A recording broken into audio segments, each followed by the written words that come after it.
හරි හරි පටන් ගොඩක් ගාලා මට වැඩි වෙලා නැහැ. හරි. නිජාවනේ. හරි. ඔන්න බලන්න. ස්වාභාවික ක්‍රියාවලිය. දැන් මේ සමහර ඒවා නම් පුතේ මම ඇත්තටම පැහැදිලි කරන්න යන්නේ නැහැ අද. ඒ කියන්නේ අවශ්‍ය ප්‍රමාණය කරා ෂේප් කරනවා. පුතේ ඔයාලට මේක අකාබනික රසායන යටතේ උගන්වනවා. මොකක්ද? සාමාන්‍යයෙන් අපි සලකන්නේ N2 කියලා සලකන්නේ සාමාන්‍ය තත්ත්වය යටතේදී පුතේ නිෂ්ක්‍රීය වායුව.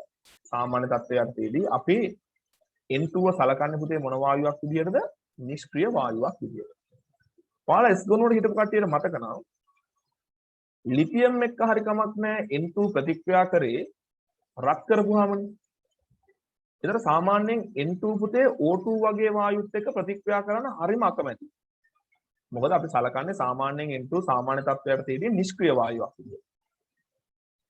ඒකට හේතුව තමයි පුතේ නයිට්‍රජන් පරමාණු අතර තියෙන ත්‍රිත්ව බන්ධනය. ඒතර මේ ත්‍රිත්ව බන්ධන ශක්තිය ඉහළයි.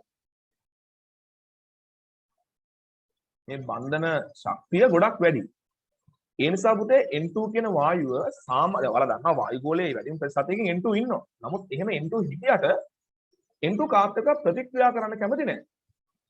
මෙතන උනත් ඕගොල්ලෝ දන්නවා N2 ප්‍රතික්‍රියා කරනවා පුතේ අපි ඉහළ උෂ්ණත්වයකට රත් කරනවා. පැහැදිලි කියපු කතාව. ඒ නිසා ඔයාලා මතක තියාගන්න N2 කියන්නේ සාමාන්‍ය තත්ත්වයට තේදී ප්‍රතික්‍රියා කරන්නේ නැති කෙනෙක්. හැබැයි ඔයාලා දන්නවා විදුලි කැටීම් තියෙනවනේ විදුලි කැටීම්. මේ විදුලි කැටීම් වලදී ලොකු ශක්තියක් නිදහස් වෙනවා අපිට. විදුලි කැටීම් සහ අකුණු ගැසීම් කියලා කියන්නේ. විදුලි කැටීම්. මේ විදුලි කැටීම් සහ අකුණු ගැසීම් හමුවේ ලොකු ශක්තියක් නිදහස් වෙනවා. මෙන්න මේ ශක්තිය හමුවේ නැත්තම් ඉහළ උෂ්ණත්වයකට ඒ වායු කලාපය රත් වෙනවා. අන්නේ ශක්තිය හමුවේ N2 වායුවට පුළුවන් O2ත් එක්ක ප්‍රතික්‍රියා කළා නයිට්‍රික් ඔක්සයිඩ් හදන්න. දැන් මේ අපි කතා කරන්නේ NO2 වායු ස්වාභාවිකව කොහොමද වායු ගෝලයට එකතු වෙන්නේ කියන කාරණා. එහෙනම් N2 O2ත් එක්ක ප්‍රතික්‍රියා කළා කවද හදන්නේ?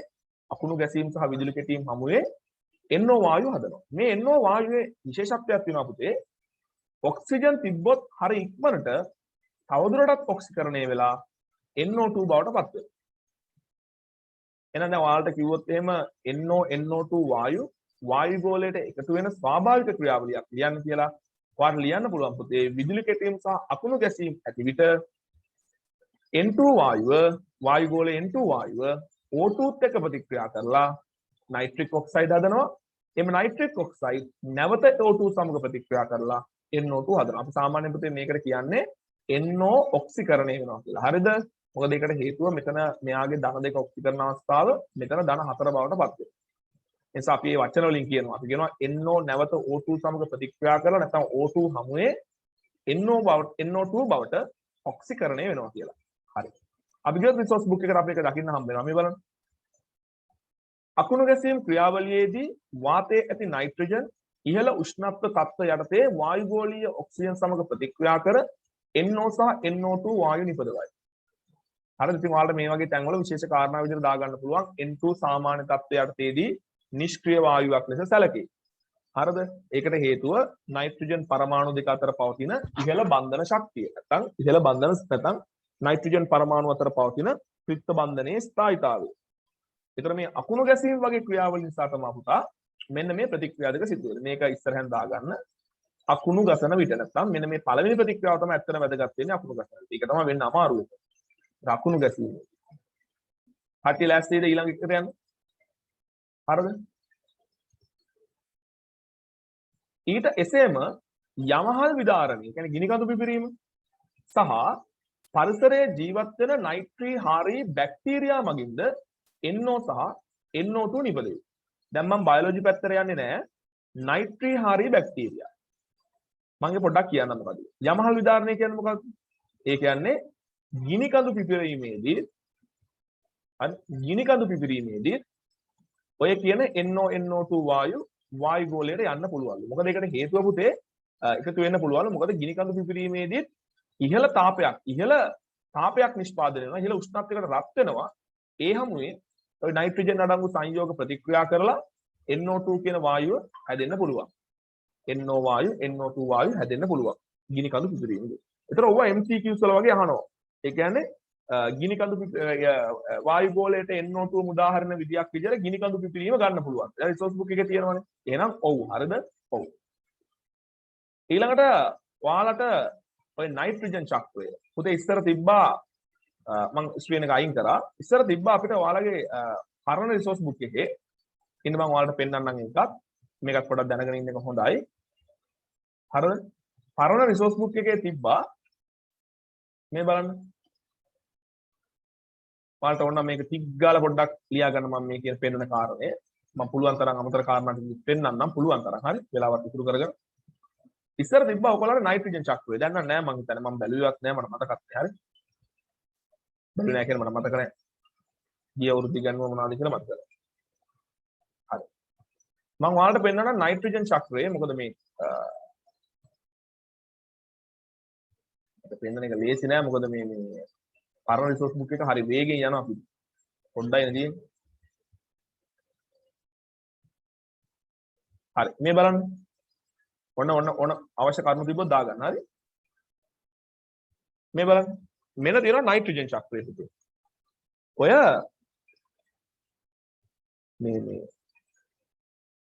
පසේ තියෙන NO3- අයන තියෙනවා.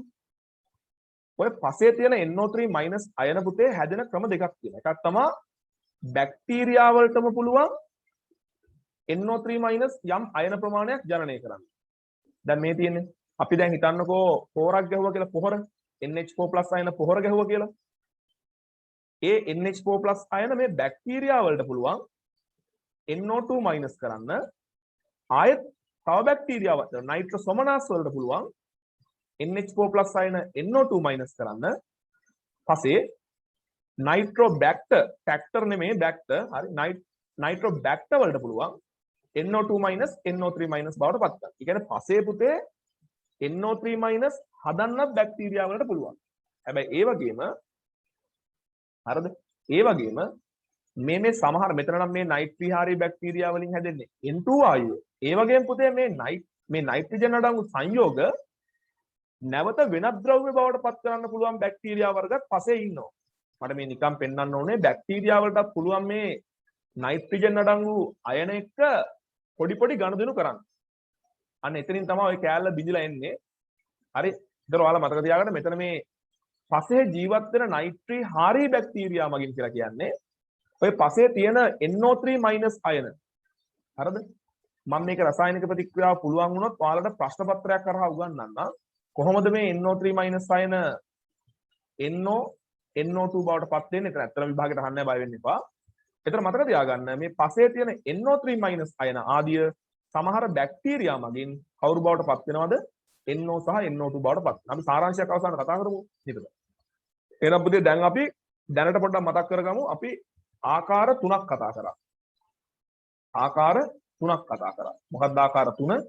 එක ටික මතක් කරගමු. අකුණු ගැසීම. අකුණු ගැසීම තුල මොනවා වෙන්න පුළුවන්ද? N2 වායුව NO ඊට පස්සේ NO2 බවට පත් වෙන්න පුළුවන්. දෙක මොකක්ද? ගිනි කඳු පිපිරීම. යමහල් විදාරණය. ඒ හරහත් වායු ගෝලයට NO NO2 එකතු වෙන්න පුළුවන්. තුන්වෙනි එක මොකක්ද? නයිට්‍රිහාරී හාරී නෙමෙයි පුතේ. නයිට්‍රිහාරී බැක්ටීරියා වලට පුළුවන්ලු වායු ගෝලයට NO2 එකතු වෙන්න. NO2. දැන් ඔය තුන පොඩ්ඩක් මතක තියාගන්න. බලමු අපි තව තියනවද කියලා. මොකද කියන්නේ? හරි. NO නේද? එසේම නිර්වායු තත්ත්ව යටතේදී ඒ කියන්නේ පුතේ ඔක්සිජන් නැති තත්ත්ව යටතේදී දැන් ඔය බයෝ කරන ළමයි නම් මේවා දන්නවා. නයිට්‍රජන් අඩංගු සංයෝග සුද්ධජීවී වියෝජනයට ලක්වීමෙන් නිපද වෙන ඇමෝනියා වායුව වායුගෝලයේදී ඔක්සිකරණයට ලක්වීමෙන්ද නයිට්‍රජන්හි ආම්ලික වායුමය සංයෝග නිපදවයි. එහෙම කිව්වට තේරෙන්නේ නැහැනේ. අවශ්‍ය නම් මෙන්න මෙහෙම පොඩ්ඩක් දාගන්න. ඒ කියන්නේ මෙන්න මෙහෙම පුතා. දැන් ඔය සත්තු ශාක මැරිච්චාම හරි මට පොඩ්ඩක් ඔයාලගෙන් උත්තරයක් ඕන. බලන්න කියන්න පුතේ ජීවී දේහයේ නයිට්‍රජන් තියෙන සංයෝග ටික.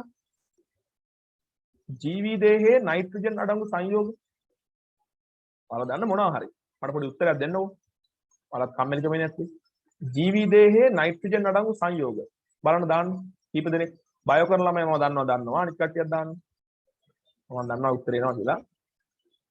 right බයෝ කරන ළමයි දන්නවා පුතේ විශේෂයෙන්ම නයිට්‍රජන් අඩංගු වෙනවා ඇමයිනෝ ආම්ල වල ප්‍රෝටීන් වල අඩංගු වෙනවා ඊට අමතරව DNA වල අඩංගු වෙනවා හරි ඇමයිනෝ ආම්ල ප්‍රෝටීන් ඊට පස්සේ DNA වල අඩංගු වෙනවා ඉතින් ඔය වගේ අපේ ඇඟේ තියෙනවා පුතේ නයිට්‍රජන් එතකොට මේ නයිට්‍රජන් අඩංගු සංයෝග දැන් අපි සමහර වෙලාවට මැරෙනවා ශාක මැරෙනවා මැරිලා ඊට පස්සේ මොකද වෙන්නේ අපි පස් වලට යට වෙනවා දැන් ඔයා හිතන්නකෝ මෙන්න මේ වගේ තත්ත්වයක් වුණා කියලා අපි ඔන්න දැන් මේ ඉන්නවා කවුරු හරි එකෙක් හරිද දැන් මේක මැරෙනවා මැරිලා විතරක් නෙමෙයි පස් වලට යට වෙනවා නැත්තම් මඩෙන් යට වෙනවා නාය ගිහිල්ලා හරි නාය ගිහිල්ලා දැන් ඔන්න මැරිලා එතකොට පුතේ සමහර ලාවට සුද්ධ ජීවී ක්‍රියාකාරීත්වය සුද්ධ ජීවීන්ගේ ක්‍රියාකාරීත්වය වෙනවා ප්‍රධාන වශයෙන් තත්ත්ව දෙකක් යන්නේ O2 ඇති විට අපි කියනවා ස්වායු තත්ත්ව කියලා එහෙම නේ හරි නේ මම අනිත් එක තමයි පුතේ O2 නැති විට අපි කියනවා නිර්වායු තත්ත්ව කියලා. එතකොට මේ සුද්ධ ජීවී වර්ග දෙකක් ඉන්නවා මේ අපේ මැරෙන නැත්තම් අපි ඔය ශාකසා සත්ත්ව කොටස් අපි කියනවා දිරනවා කුණු වෙනවා ඔය වචන වල වෙනස්කම් තියෙනවා මම මේ වෙනස්කම් වලට යන්නේ දැන් බයෝ ළමයි කියයි මං කිව්වා වැරදි කියලා. එතකොට වියෝජනය, දිරීම, කුණු වීම හරි මොනවා හරි වෙලා ඔය පසට එකතු වෙලා යනවනේ. ඔය ක්‍රියාවලිය වෙන්න පුළුවන් ආකාර දෙකක් තියෙනවා පුතේ. එකක් O2 තියෙද්දි සුද්ධ ජීවීන් අපිව කාලා විනාශ කරලා දානවා. ඒගොල්ලන්ගේ ශක්තිය අවශ්‍යතාවය සපුර ගන්නවා. සමහර ලාවට සුද්ධ ජීවීන් පුතේ O2 නැතිව තියෙද්දි ඒගොල්ලන්ගේ ශක්තිය අවශ්‍යතාවය සපුර ගන්නවා. ඒතර මේ පස් වලින් වගේ වැහිලා ගියාම ඔය ශාකසා සත්ත්ව කොටස් පස් වලින් වගේ වැහිලා ගියාම ඇති වෙනවා තත්ත්ව O2 රහිත තත්ත්ව. එතන මෙන්න මේ වගේ අවස්ථාවට අපි කියනවා පුතේ නිර්වායු තත්ත්ව කියලා.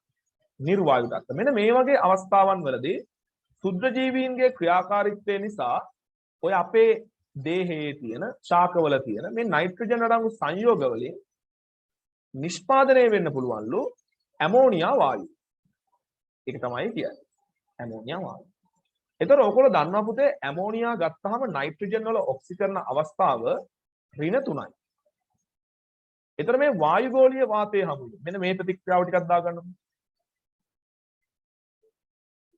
වායුගෝලයේ තුලදී මොනවා වෙන්න පුළුවන්ද මෙන්න මේ ඇමෝනියා වලට NO ඊට පස්සේ NO2 බවට ඔක්සිකරණය වෙන්න පුළුවන් එතකොට ඔයාලා ඕනනම් මේක තව පැහැදිලි කරගන්න ඕන නම් මෙන්න මෙහෙම දාගන්නේ නයිට්‍රජන් රූපේ පොඩ්ඩක් ඇඳ ගන්න නයිට්‍රජන් අඩංගු සංයෝග හරි මේ තියෙන නයිට්‍රජන් අඩංගු සංයෝගය තමයි මේ වැලලිලා ඉන්නේ. හරි මේ නයිට්‍රජන් අඩංගු සංයෝගය තමයි කකුල් දෙකකුයි අත් දෙකකුයි ඔළුවක් තියෙන්නේ. එතකොට මේ නයිට්‍රජන් සංයෝග මොන තත්ත්වයකටද මේ ඇමෝනියා පිට කරන්නේ? නිර්වායු තත්ත්වයට. එතකොට නිර්වායු තත්ත්වයටදී නයිට්‍රජන් අඩංගු සංයෝග වලින් ඇමෝනියා හැදෙනවලු.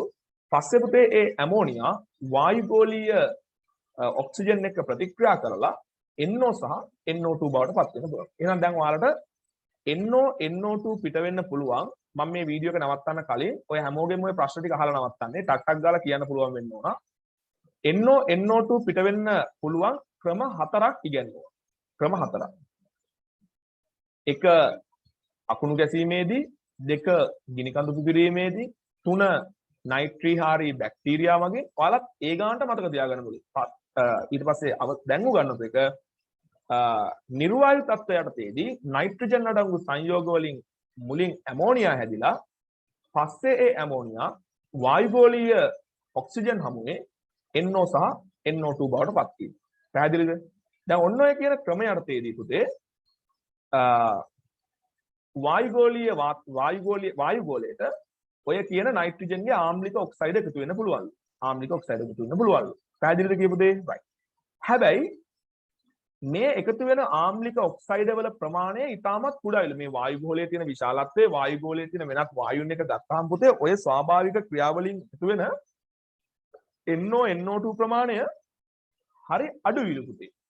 ඒ නිසා ඒ NO NO2 වලින් වැසි ජලයේ pH අගේ වෙනසක් ඇති කරන්න නැත්නම් ආම්ලික වැසි ඇති කරන්න වගේ තත්ත්වයක් උදා වෙන්නේ නැහැ. එහෙනම් දැන් ඔයාලා විභාගයට අහන්න පුළුවන් විභාගයට කෙසේ මම අහනවා ස්වාභාවිකව වායුගෝලයට NO NO2 පිටවිය හැකි ක්‍රම 4ක් ලියන්න. සත්‍ය සත්‍ය ප්‍රකාශ දාන ටියුට් එක දැන් ලෑස්ති. ඔයගොල්ලෝ දන්නවද මම අලුත් ටියුට් එකක් හදලා තියෙන්නේ මේ දැනට උගන්වපු ඔක්කොම ටික එකතු කරලා ටියුට් එකක් හදලා තියෙන්නේ. ඒ කියන්නේ මේ සතියේ ටියුට් දෙකක් එනවා. හරිද? මේ සතියේ ටියුට් දෙකක් එන නියමිතයි.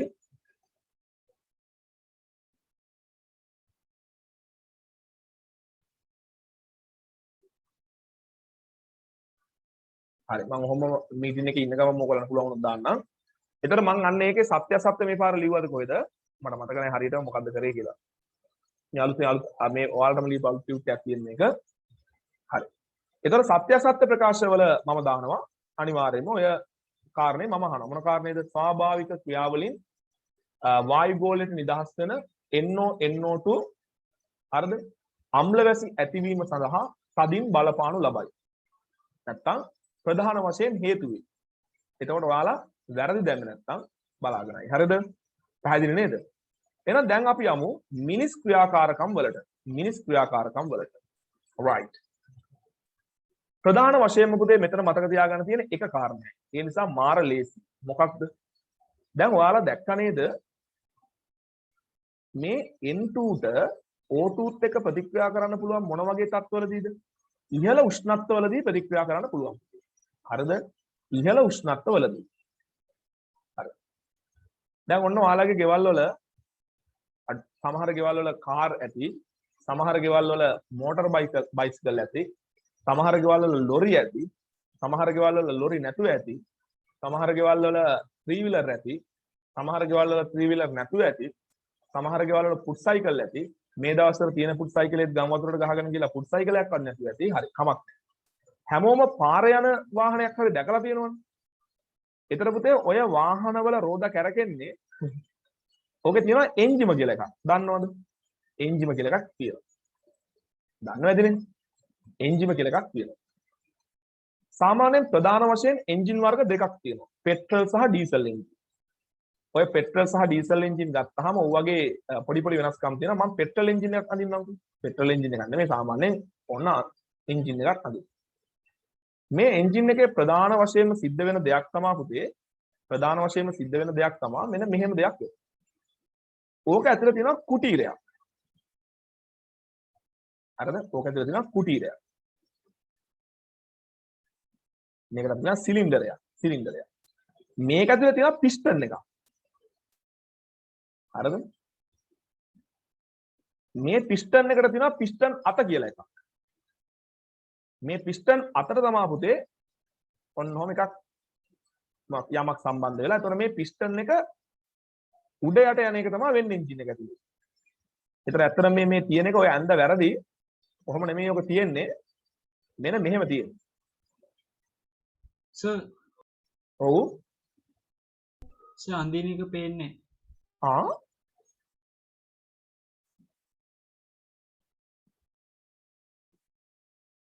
දැන් බලන්න. දැන් හරි සර්. දැන් හරිනේ. ඒ කියන්නේ ඉස්සරලා ලියපු මුකුත් දැක්කේ නැද්ද? අර රූප සටහන් මුකුත් දැක්කේ නැද්ද? අර මම මිනිහෙක් එහෙම පස් වලින් වහලා යන්න දැක්කේ නැද්ද? නැහැ. අප්පා. හරි මම ටග් ගාලා කියන්න එහෙනම්. එතන මෙන්න මෙහෙමයි ඔයාලා මතක තියාගන්න ඕන. ඒක මෙන්න මෙහෙම එන්න ඕන. මම ඇන්දේ මෙන්න මෙහෙම. මිනිහෙක් මැරෙනවා. දැන් පේනව නේද? ඔව් කියන්නද? ඔව් කියන්න. පේනව නේද? ඔව් සර්. හරි. මිනිහෙක් ඔන්න අපි හිතමුකෝ නාය ගියා කියලා. නාය ගිහලා පස් වලින් වැහෙනවා.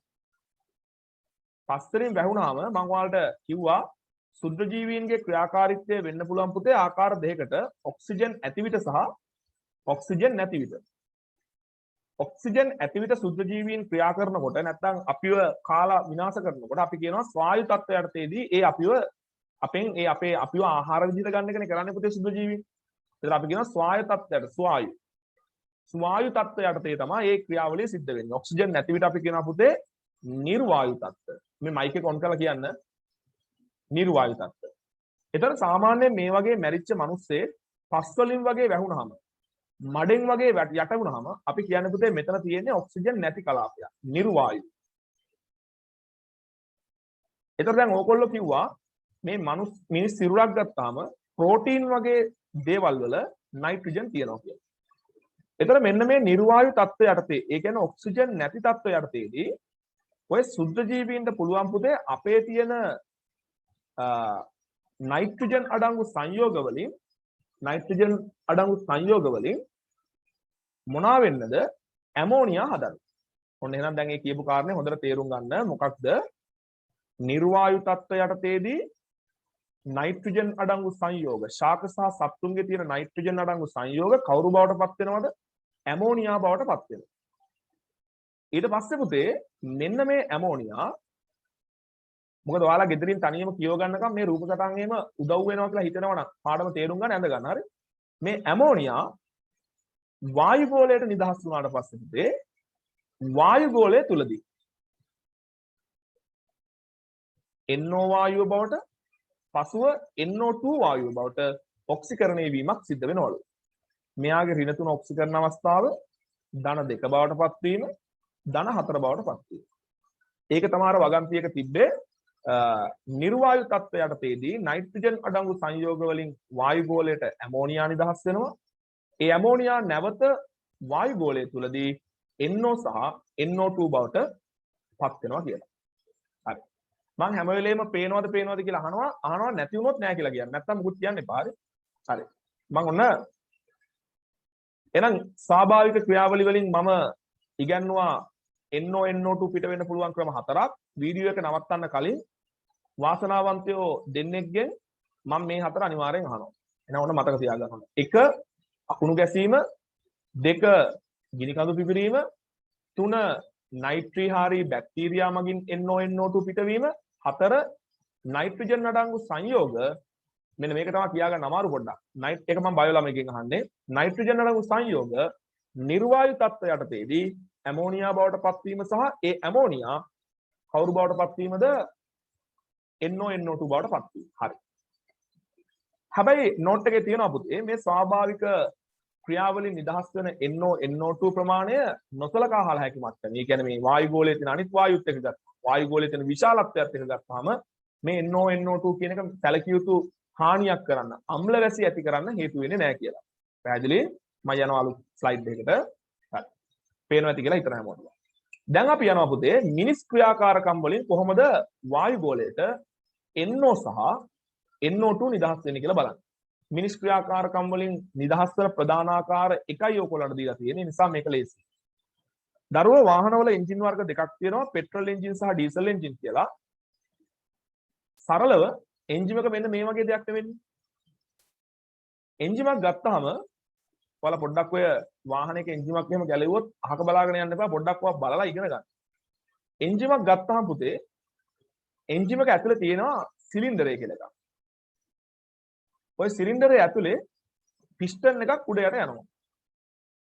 පිස්ටන් එකක් උඩ යට යනවා. මේ පිස්ටන් එකට දෙනවා පිස්ටන් අත කියලා එකක්. මේ පිස්ටන් අත සම්බන්ධ කරලා තියෙනවා මෙන්න මේ වගේ නිකන් ලීවරයක් වගේ. ඔන්න ඔහොම. ඊට පස්සේ ඕකේ ෆ්ලයි වීල් එක ඔයා නම් මනම් ඔහොම තියෙනවා. පොඩි ගැජට් කෑලි මේ වගේ රෝදයක් තියෙනවා. ඊතර පුතේ මොකද වෙන්නේ මේ සම්බන්ධ කරලා තියෙන විදිය අනුව මේ පිස්ටන් එක උඩ යට යනකොට මෙන්න මේක කැරකෙනවා. මේක කැරකෙනවා. ඒ කැරකෙනකොට මේ රෝදේ කැරකෙනවා. ඒ රෝදේ හරහා වාහනේ රෝද කැරකෙනවා. තරලෝම කිව්වොත් එච්චර. මේ වාහනේ රෝද නෙමෙයි හරි. මේ අර මේකට සම්බන්ධ වෙන රෝදේ මේ රෝදේ හරහා ඊට පස්සේ වාහනේ රෝද කැරකෙනවා. අපි බලන්න ඕන මේ පිස්ටන් එක උඩ යට යන්නේ කොහොමද කියලා. මේ පිස්ටන් එක උඩ යට යන්නේ පෙට්‍රල් එන්ජින් එක මෙහෙම පුතේ. මේක ප්‍රධාන වශයෙන් තියෙනවා වෑල් දෙකක්. වෑල් දෙකක් නෙමෙයි ඇත්තටම වෑල් දෙකක් තියෙනවා. ප්‍රධාන වශයෙන් වෑල් දෙකක් තියෙනවා. මෙතන තියෙනවා විදුලි පුළිඟුවක් පන්නන්න පුළුවන් අපේ ඔයගෙන ප්ලග් එක කියලා. පුතේ මේ හිස් අවකාශයට ඇදලා ගන්නවා වායුගෝලීය වාතය ඇදලා ගන්නවා. පෙරලා එහෙම ගන්න හරි. වායුගෝලීය වාතය කියලිම වායුගෝලීය වාතය ගන්න. මේ වායුගෝලීය වාතය හරහා මේ පිස්ටන් එක ඇතුළට මේ සිලින්ඩරය ඇතුළට අපේ අරමුණ තමයි ඔක්සිජන් වායුව ලබා ගැනීම. නමුත් N2 වායුවයක් එනවා. N2 තියෙනවා වායුගෝලීය වාතය N2 තියෙනවනේ එනවා. ඊට පස්සේ වෙන්නේ පුතේ ඔක මම දැන් විස්තර කියන්න යන්නේ නැහැ. මෙන්න මේ වායුගෝලීය වාතය මේක ඇතුළට ඇදලා අරගෙන මේ පිස්ටන් එක උඩට යවනවා. උඩට යවන්නේ කොහොමද? දැන් අපි හිතමු ඉස්සරලා වාහනේ ස්ටාර්ට් කරනවා කියලා. මෝටරයක් කරා අපි මෝටරයකින් මෙන්න මේ දණ්ඩ කරකවනවා. දණ්ඩ කරකවනකොට මේ පිස්ටන් එක උඩට ගිහිල්ලා මේ වායුගෝලීය වාතය අධික තෙරපීමකට ලක් වෙනවා. හරිද? අධික තෙරපීමකට ලක් වෙනවා. මට කියන්නම් තුනා මේ වායුගෝලීය වාතයට මගදී ඉන්ධන මිශ්‍ර කරනවා. ඉන්ධන මිශ්‍ර කරනවා.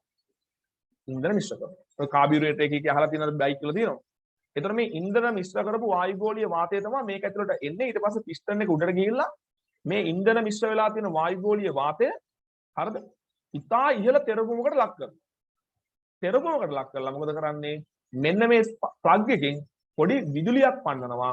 විදුලියක් පන්නනකොට මේ තෙරපිලා තියෙන වායුගෝලීය වාතයත් එක්ක තියෙන මේ ඉන්ධන මිශ්‍රණය ගිනි ගන්නවා.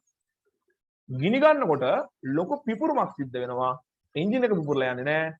පිස්ටන් එක වේගෙන් පල්ලෙහාට එනවා. වේගෙන් පල්ලෙහාට එනවා. මේකේ තියෙනවා 2 ස්ටොක් එන්ජින් 4 ස්ටොක් එන්ජින් කියලා ඒවා දැන් කියලා දෙන්න යන්නේ නැහැ. පල්ලෙහාට එනවා. ඒ එනකොට මේ රෝදේ කැරකෙන්න පටන් ගන්නවා. එතනින් එහාට ස්විච් එක දදා මේ මෝටරින් ස්ටාර්ට් කරන්න ඕනේ නැහැ. එතනින් එහාට මේ පල්ලෙහාට එන පාර අහපව පාරක් මේ පිස්ටන් එක උඩට යනවා. උඩට යනකොට ආයෙ පාරක් මේ වායුගෝලීය වාතයත් එක්ක ඉන්ධන ඇවිල්ලා හිර වෙනවා. මේකෙන් ගිනි තියනවා. පිස්ටන් එක පල්ලෙහාට එනවා. පිස්ටන් එක උඩට යනවා. ආයෙත් වායුගෝලීය වාතයේ ඉන්ධනත් එක්ක ඇවිල්ලා හිර වෙනවා. ගිනි ගන්නවා. අනිත් වැල් එකෙන් ඔය හැම වාරයක් පාසාම දුම් පිට වෙනවා. එතකොට ඔයාලට තේරෙනවද මේ සිලින්ඩරයේ ඇතුලේ පුතේ ඉතා ඉහළ උෂ්ණත්වයක් යටතේදී වායුගෝලීය වාතය දැවෙනවා. ඇත්තටම අපේ අරමුණ O2 වලින් ඉන්ධන දහනය කිරීම. නමුත් කරන්න දෙයක් නැහැ. නොමිලේ හුලම් වෙරළේ වගේ N2 වාතය මේ එන්ජිම ඇතුළට රිංග ගන්නවා. දැන් එහෙනම් මොකද වෙන්නේ පුතා? ඔන්න O2ත් එක්ක ඉන්ධන පිච්චෙන එක විතරක් නෙවෙයි වෙන්නේ.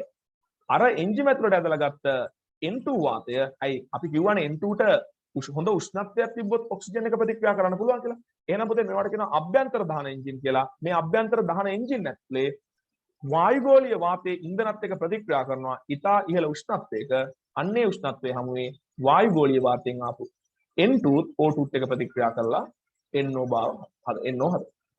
එහෙනම් ඔන්න අභ්‍යන්තර දහන එන්ජිමක ඒ පිස්ටන් එක ඇතුලේ එන්ජිම ඇතුලේ ඉන්ධන දහනය වෙනකොට ඒ නිෂ්පාදනය වෙන ඉහළ උෂ්ණත්වයත් එක්ක වායුගෝලීය වාතයේ තියෙන N2 ටික NO බවට පත් වෙනවා. ඒ NO හරි ලේසියෙන් O2ත් එක්ක තවදුරටත් ප්‍රතික්‍රියා කරලා NO2 බවට පත් වෙනවා. දැන් පැහැදිලිද සිද්ධිය? සමහර ළමයි දන්නේ නැතුව ඇති මේ එන්ජින් වලට ඇදලා ගන්නවා කියලා වායුගෝලීය වාතය.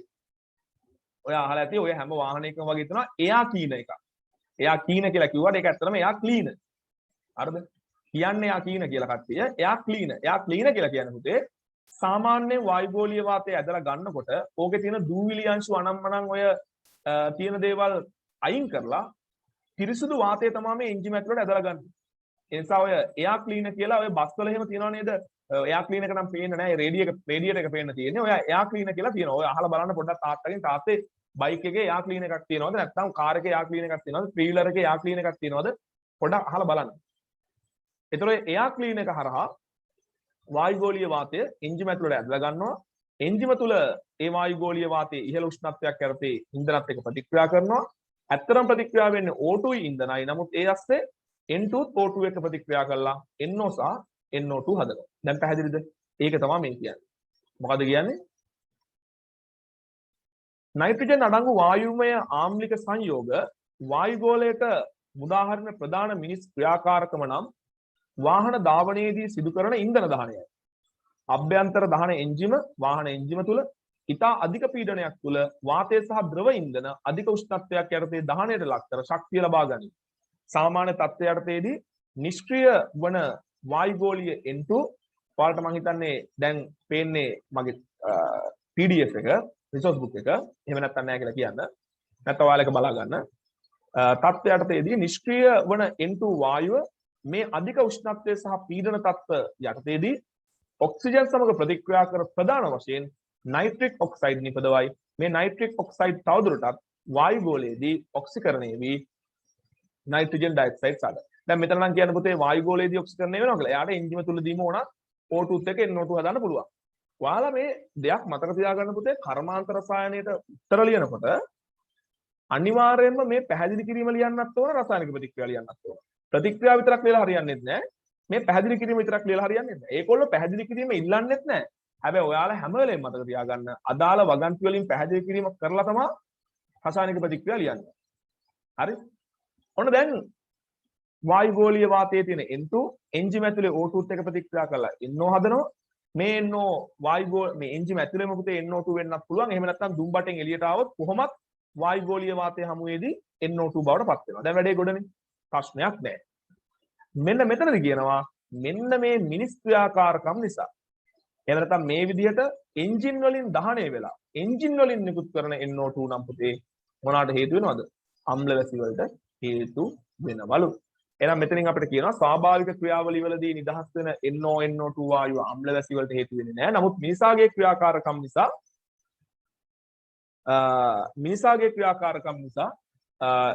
නිදහස් වෙන NO2 වායුව අම්ල වැසි ඇති කරන්න හේතුව. ඉතින් ඔන්න ඔය සිද්ධිය නිසා තමයි මම අර Facebook එකේ දැම්මා ඔය දැන් නැවක් ගැන කට්ටිය කතා කරනවනේ. නැවක් ආවා, ගිනි ගත්තා, කොරල්පර විනාශ වුණා, අධික පරිසර විනාශයක් වුණා තමයි. හැබැයි අපි අමතක කරන්න හොඳ නැහැ. අපි හැමදාමත් අදත් හෙටත් හැමදාමත් පරිසරයට NO2 වායුව නිදහස් කරනවා. ඒ නිදහස් කරන ගමන් තමයි අපි නැවක් ගැන කතා කරන්නේ. හරි? ඒ නිසා අපි හැමදාමත් පරිසරය විනාශ කරමින් ඉන්නේ. අපි හැමදාමත් අම්ල වැසි ඇති වෙන්න පාර කපමින් ඉන්නේ. ඒක අමතක කරන්න නරකයි. ඒ නිසා මිනිස්සු නිකන් හරියට අර මොකෙන් උපන්ද මිනිස්සු වගේ හිතාගෙන ඉන්නේ. අපි දායක වෙන්නේ නැහැ කියලා. ඒ කියන්නේ අපි අනවශ්‍ය ලෙස ඉන්ධන දහනය කරනවා නම්, අනවශ්‍ය ලෙස ගමන් බිමන් යනවා නම්, හරි පොදු ප්‍රවාහන සේවය ඇත්තටම භාවිතා කරන්නේ නැහැ. ලංකාවේ හරි අඩුයිනේ. වාහන තියෙන මිනිස්සු භාවිතා කරන්නේ නැහැනේ. ඒ නිසා අපි මතක තියාගන්න ඕන අපි වෙනුවෙන් මොකක් හරි යන්ත්‍රයක් සූත්‍රයක් ක්‍රියාත්මක වෙනවා නම් එන්ජිමක් ක්‍රියාත්මක වෙනවා නම් ඒ කියන්නේ අපි ආම්ලික ඔය NO2 වගේ දූෂක වායු පරිසරයට නිදහස් කරන જાතියක් කියලා මතක කරන්න නරකයි. හරි අපි ඉස්සරහට යමු. ඊට පස්සේ බලමු පුතේ සල්ෆර්ගේ ඔක්සයිඩ්. මෙතනින් මේ ටික ඉවර කරගත්තා නම් ටක් ගාලා පාඩම ඉවරයි. හරි. ඒ කියන්නේ SO2 සහ SO3 කොහොමද පරිසරයට නිදහස් වෙන්නේ කියලා. right. ඔන්න ස්වාභාවික ආකාරය. හොඳට මතක තියාගන්න පුතේ අමාරු ස්වාභාවික ආකාර පාඩම් කරන්න. හරි. යමහල් විදාරණයේදී ගිනි කඳු පිපිරීමේදී අලු සහ සල්ෆර් ඩයොක්සයිඩ් බහුලව පවතින වායු නිදහස් වන අතර මේ වායු කෙලින්ම වායු ගෝලයට එකතු වෙයි. අන්න ගිනි කඳු පිපිරීම කියන එක මතක තියාගන්න. ඔන්න මම දැන් අඳිනවා පේනවා ඇති කියලා හිතනවා. පේන්නේ නැත්තම් කියන්න. පුතේ මතක තියාගන්න ගිනි කඳු පිපිරනකොට අලු දූවිලි නේ දූවිලි අලු ඊට අමතරව පුතේ SO2 වගේ වායු ගෝලයෙන් නිදහස් වෙනවා. ඔන්න එහෙනම් SO2 වායුව පරිසරයට නිදහස් වෙන ස්වාභාවික එක ක්‍රියාවලියක් තමයි ගිනි කඳු පිපිරීම. ගිනි කඳු පිපිරීම. තවත් ආකාරයක් තියෙනවා පුතේ. දැන් අපේ ඇඟේ අපි ගත්තාම අපේ ඇඟේ තියෙන්නේ ඔය ප්‍රධාන වශයෙන්ම අපේ ඇඟේ තියෙන මූලද්‍රව්‍ය කාබන්, හයිඩ්‍රජන්, ඊට අමතරව දැන් ඕගොල්ලෝ කිව්වා නයිට්‍රජන් තියෙනවා කියලා. ඊට අමතරව අපේ ඇඟේ සල්ෆත් තියෙනවා පුතේ. අපේ ශරීර ජීවි දේහයන් තුළ සල්ෆත් තියෙනවා.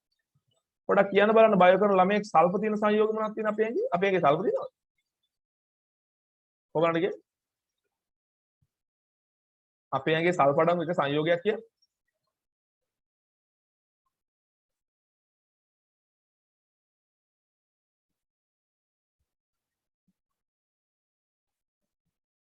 බලන්න කියන්න බලන්න සල්ෆ අඩංගු එක සංයෝගයක් බයෝ විද්වතුන් ඉන්නවා පන්තියේ.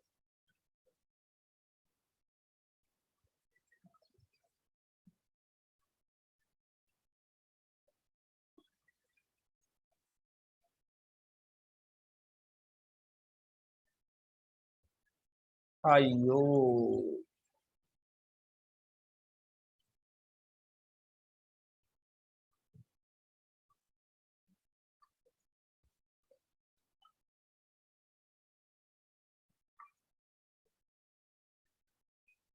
මේ තියෙන sulfur containing amino acids කියලා කියන්නේ ඒ කියන්නේ ප්‍රෝටීන වල සල්ෆර් තියෙනවා. ප්‍රෝටීන වල සල්ෆර් තියෙනවා. හරි ප්‍රෝටීන වල සල්ෆර් තියෙනවා. මතක තියාගන්න. එතකොට මෙන්න මෙහෙම දේවල් වෙන්න පුළුවන්. දැන් ඔය සාගර එහෙම නැත්නම් පුතේ විල් වගේ පතුලේ තියෙනනේ මඩ. පතුලේ මඩ තියෙනවනේ. ඔය මඩ වලින් යට වෙලා තියෙනවා මැරිච්ච මාළු. මොනුන්ද? මැරිච්ච මාළු. පොඩි කාලේ මාළු යන්නේ මෙහෙම නේද? මැරිච්ච මාළු. ඊට පස්සේ ශාක කොටස්. හරිද? අපි මැරිච්ච තව මාළුවෙක් අඳින්න. මැරිච්ච මාළු. එහෙම ඉන්නවනේ. දැන් මේ තමයි මඩ හරි. මඩ වලින් මුව යට වෙලා. දැන් ඔන්න ක්‍රියාත්මක වෙනවා පුතේ ඔක්සිජන් නැති පරිසර තත්ත්ව. මොනවාද? නිර්වායු තත්ත්ව. දැන් ඔයාලා දැක්කා නිර්වායු තත්ත්වය යටතේදී නයිට්‍රජන් අඩංගු සංයෝග වලින් විමෝචනය වෙන්නේ මොනවාද? ඇමෝනියා. හරිද? ඊට පස්සේ ඒ ඇමෝනියා කවුරු බවට පත් වෙනවද? වායු ගෝලය තුළදී NO2 බවට පත් වෙනවා. පුතේ විශේෂයෙන් මේ මත්ස්‍යයින් වගේ මේ මඩවලට රොන් මඩවලට යට වුණාම නිර්වායු තත්ත්ව ඇති වෙනවා. ඔය නිර්වායු තත්ත්ව හමුවේදී සුද්ධ ජීවීන් අරින්නේ නැහැ. මුන් අපිව හායනයට ලක් කරනවා. මුන් අපිව කකා උන්ගේ ශක්තිය අවශ්‍යතාවය සපුරනවා. නයිට්‍රජන් වලින් ඇමෝනියා ගියා වගේ මේ සල්ෆර් අඩංගු සංයෝග වලින් වායු ගෝලයට එකතු වෙනවලු H2S. ඔය කුණු බිත්තර ගඳෙන් සමහර ඇලදොලවල් ළඟ හරිම ගඳයි. හරිද? ඒකට හේතුව තමයි පුතේ මේ H2S ගන්ධ එනවනම් යම් ඇලකින් දැන් අපි හිතමු කොළඹ තියෙනවා කොළ පාට විච්ච මොනවාද? බේර වැව කියයි. ඔය වගේ ඒවා තියෙනවනේ පොඩි පොඩි ජලාශ. ඊට පස්සේ දියවන්නාව කියයි. දැන් ඔන්න ඔය වගේ වැඩි කැලැත්තෙන් එහෙම නැති ඇල දොල ගංගාවල මෙන්න මේ වගේ පුතේ රොන් මඩ වලට යට විච්ච මේ මාළු වගේ මත්ස්‍යයින් මේ මාළු වගේ එවුන් මැරිලා නිර්වායු තත්ත්වයටදී මේකොල්ල සුද්ධ ජීවී ක්‍රියාකාරීත්වයට භාජනය වෙනවා. ඒතර අපි මාළුවෙක් ගමුකෝ. ඒතර මේ මාළුන්ගේ තියෙන සල්ෆර් අඩංගු සංයෝග H2S බවට පත් වෙනවා මේ සුද්ධ ජීවීන්ගේ ක්‍රියාකාරීත්වය හමුවේ. හැබැයි ඒ H2S වායු ගෝලය තුලදී SO2 බවට පත් වෙන්න පුළුවන්. බලන්න මම චිත්‍ර හැකියාව ලස්සන නේ. මම දැනගෙන හිටියෙත් නෑ මට මෙච්චර හොඳ ළඟින් පුළුවන්. හරි. right last දෙනා ඊළඟට යන්න. මේ කියලා බලමුද? එසේම නිර්වායු තත්ත්ව යටතේදී සාගරයේ සහ ජලාශවල පතුලේ රොන් මඩ ආශ්‍රිතව සිදුවන සුද්ධ ජීවී ක්‍රියාකාරීත්වයේ හේතුවෙන් හයිඩ්‍රජන් සල්ෆයිඩ් වායුව නිපදවේ. මේ වායුව වායු ගෝලයේදී ඔක්සිකරණයට ලක්වීමෙන් සල්ෆර් ඩයොක්සයිඩ් වායුව නිපදවේ. දැන් විශේෂයෙන් මැත්ස් කරන ළමයිට එහෙම පුතේ මේ වචන පොඩ්ඩක් අමාරුයි මුලින්ම. ඔය නිර්වායු තත්ත්ව යටතේදී හායනය කුණු වීම අනම්මනම් වචන පටල ගන්න. මුලින් ටික ඒ වචන බර වචන දාන්න යන්න ඕනේ නැහැ. එහෙම දාන්න ඕන නෝට් එක බලලා ලියලා පස්සේ ටික ඒ වචන වලට හුරු වෙන්න. හරි? නිපද වෙනවා. කෙසේ වෙතත් යමහල් විදාරණය හැරුණුකොට H2S වායු ගෝලයේදී ඔක්සිකරණය වීම හේතුවෙන් නිපද වෙන SO2 වායු ගෝලයේ විශාල මම මෙන්න මේ ටික කියලා දෙන්න. ඕන්න අහගන්න ඕන හොඳට. හරි? නැත්තම් පැටලෙනවා. හරි. දැන් මේ බලන්න පුතේ. ස්වාභාවිකව SO2 වායු ගෝලයට එකතු වෙන ක්‍රම දෙකයි කිව්වේ. එකක් තමයි යමහල් විදාරණයේදී. දෙක තමයි නිර්වායු තත්ත්ව යටතේදී සල්ෆර් අඩංගු සංයෝග H2S බවට පත් වෙලා SO2 බවට ඔක්සිකරණය වීම. දැන් පුතේ මතක තියාගන්න ජලාශ වලින් H2S ආපු ගමම්ම සට පටස් ගාලා SO2 බවට පත් වෙන්නේ නැහැ. මම හිතනවා රූප සටහන පේනවා ඇති කියලා. SO2 බවට පත් වෙන්නේ නැහැ. මේ H2S වායු ගෝලයේ පැතිරෙනවා. මේ H2S වායු ගෝලයේ පුරා පැතිරෙනවා. ඒක උඩ ඉන්නේ. හරි? මේ H2S වායු ගෝලයේ පුරා පැතිරෙනවා. එතකොට H2S වායු ගෝලයේ පුරා පැතිරිලා තමයි පුතේ ඒ H2S කවුරු බවටද පත් වෙන්නේ? SO2 බවට පත් වෙන්නේ. ඒ කියන්න හදන්නේ මේ දෙවෙනි ක්‍රියාවලියෙන් නිදහස් වෙන H2S නිසා පුතේ හැදෙන SO2 එක තැනක සාන්ද්‍රණය වෙලා පවතින්නේ නෑ පුතේ. දැන් ඔයා හිතන්නකෝ අපි කොළඹ ඉන්නවනේ. එතකොට කොළඹ අපි හිතමු දියවන්නාව කවුරුත් දන්නවනේ පාර්ලිමේන්තුව වටේ තියෙන වැව දියවන්නාව නේද කියන්නේ. හරි. ඔන්න දියවන්නාවෙන් H2S නිදහස් වෙනවා. ඕකේ මාළු මැරිලා අනම්මනම් වෙලා මඩ වලට යට වෙලා හැබැයි ඒ H2S ශනිකව SO2 බවට පත් වෙලා දැම්මම ගිහිල්ලා දියවන්නාව ළඟ වායු සාම්පලයක් පරීක්ෂාවට භාජනය කරොත් එතන සාපේක්ෂව ඉහළ SO2 සාන්ද්‍රණයක් තියෙනවද කියලා එහෙම පුතේ සාපේක්ෂව ඉහළ SO2 සාන්ද්‍රණයක් දකින්න හම්බෙන්නේ නැහැ. ඒකට හේතුව තමයි හරි ඒකට හේතුව තමයි මම මේ කලින් පෙන්නුවා වගේ අර දැන් ජලාශයෙන් එළියට ආපු H2S ටික ෂණිකව එතනම SO2 බවට පත් නොවි ඒකොල්ලෝ පැතිරෙනවා ඉතින්. ඒ කියන්නේ දියවන්නාවේ ජලාශයෙන් එළියට එන H2S කොළඹ පුරා ඊට පස්සේ වායුගෝලීය වාතය යනතම් උතුලම් ප්‍රවාහවලට ලක් වෙලා ඉතා ඈත ප්‍රදේශවලට ව්‍යාප්ත වෙලා තමයි ඒගොල්ලෝ SO2 බවට පත් වෙන්නේ. ඒ නිසා පුතේ මේ SO2 එක තැනක ලොකු සාන්ද්‍රණයක් තියනවා කියලා කියන්න බෑ. හරිද දරුවනේ? ඒ නිසා අර මම කලින් උගන්වපු දෙවන ක්‍රියාවලිය නිසා ස්වාභාවිකව SO2 ජනනය වන දෙවන ක්‍රියාවලිය නිසා අම්ල වැසි ඇති වෙනවා කියලා කියන්න බෑ. අම්ල වැසි ඇති වෙනවා කියලා කියන්න බෑ. ඇයි මේ SO2 නිකන් තනුක වෙනවනේ. හැම තැනම පැතිරිලා තනුක වෙනවා. ඒ නිසා පුතේ මෙන්න මේ ක්‍රියාවලිය නිසා අම්ල වැසි ඇති වෙන්නේ නැහැ. හැබැයි දැන් ඔයාලා හපව නයිට්‍රජන් වලට ගියොත් මතක ඇති නයිට්‍රජන් අඩංගු ආම්ලික ඔක්සයිඩ් නම් ස්වාභාවිකව ඇති වෙන එක ක්‍රමයකින්වත් අම්ල වැසි ඇති වෙනවා කිව්වේ නැහැ. අම්ල වැසි ඇති වෙනවා කිව්වේ නැහැ. නයිට්‍රජන් වායුගෝලයට NO2 නිදහස් වෙන ස්වාභාවික එක ක්‍රියාවලියකින්වත් අම්ල වැසි ඇති වෙනවා කිව්වේ නැහැ. පැහැදිලිනේ කියපු දේ? right. හැබැයි පුතේ H2S වායුගෝලයට SO2 වායුගෝලයට නිදහස් වෙන දෙවන ක්‍රමයනොත් අම්ල වැසි ඇති වෙන්නේ නැහැ. හැබැයි පළවෙනි ක්‍රමය කියන්නේ ඕනේද ගිනි කඳු පිපිරීම. හරි. එතකොට දැන් ඔයාලා දන්නවා ගිනි කන්දෙන් කෙලින්ම SO2 වාතයනේ SO2 නේ වායුගෝලයට එකතු වෙන්නේ පුතේ. අන්න එතනදී ඒ ගිනි කන්ද ආශ්‍රිතව ප්‍රදේශය තුල SO2 ප්‍රමාණය වැඩි වෙන්න පුළුවන්. ගිනි කන්ද ආශ්‍රිත ප්‍රදේශය තුල එකවර නැත්නම් මෙන්න මේ ප්‍රදේශය තුල ඉහළ SO2 ප්‍රමාණයක් ඇති වෙන්න පුළුවන්. දැන් ඔයාලා තාම දන්නේ නැහැ SO2 වලින් අම්ල වැස්ස ඇති වෙන්නේ කොහොමද කියලා. ඒ නිසා පුතේ වාර්තා වෙලා තියෙනවලු මේ ගිනි කඳු පවතින ප්‍රදේශවල අම්ල වැසි ඇති වෙලා තියෙනවා.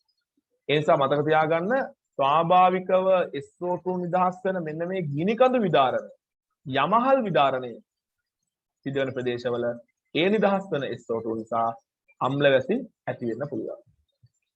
තේරුණා නේද? right. ඒකයි මෙන්න මෙතන කියන්නේ මේ භාෂාව හොඳට තේරුම් ගන්න මේ කියන්නේ මේ කෙසේ වෙතත් යමහල් විදාරණය හැරුණුකොට ගිනි කඳු පිපිරීම හැරුණුකොට H2S වායුගෝලයේදී ඔක්සිකරණය වීම හේතුවෙන් නිපදවන SO2 වායුගෝලයේ විශාල ප්‍රදේශයකට පැතිරීම නිසා වායුගෝලයේ යම් නිශ්චිත අවස්ථාවක පවත්නා SO2 සාන්ද්‍රණය ඉතා අඩු වගේකි. ඒ කියන්නේ පුතේ ඔයා ගිහිල්ලා බේරේ වැව ළඟ හරි දියවන්නාව හරි ළඟ SO2 වැඩිපුර තියෙනවද කියලා බැලුවට නෑලු. ඇයි ඒ SO2 පැතිරිලා?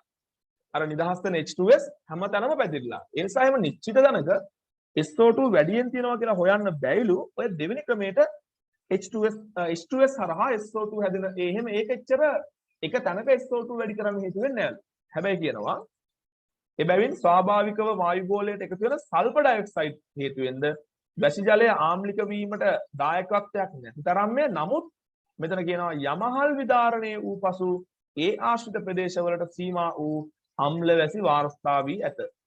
ඒ නිසා මේ ගිනි කන්දක් පුපුරපුවා නම් ඒ වගේ ප්‍රදේශවල අම්ල වැසි ඇතිවීමේ හැකියාවක් තියෙනවලු. එහෙම වාර්තා වෙලා තියෙනවලු. හරිද? හැබැයි ඉතින් ඒක ප්‍රධානම කාරණේ නෙවෙයි. හරි. ඔන්න දැන් අපි යනවා මිනිස් ක්‍රියාකාරකම් වලට. කොහොමද මිනිස් ක්‍රියාකාරකම් හරහා SO2 සහ SO3 දැන් මේ එක තැනකවත් පුතේ SO3 නිදහස් වෙනවා කියලා කිව්වේ නෑ. මම ඒකට හේතුව කියන්නම්. මෙතන මිනිස් ක්‍රියාකාරකම් වලින් පුතේ ප්‍රධාන වශයෙන්ම SO2 නිදහස් වෙන ක්‍රම දෙකයි තියෙන්නේ. මම මේ දෙක අතන ලියලා ඉන්නවා. මෙන්න මෙහෙමයි. ඔන්න බලා ගන්න. ඔන්න බලා ගන්න.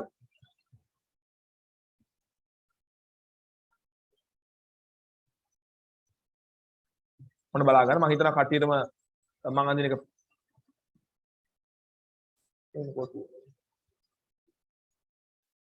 හරි. පේන්නේ නැද්ද මම අඳින එක? හරි. ඔන්න බලාගෙන කට්ටියම.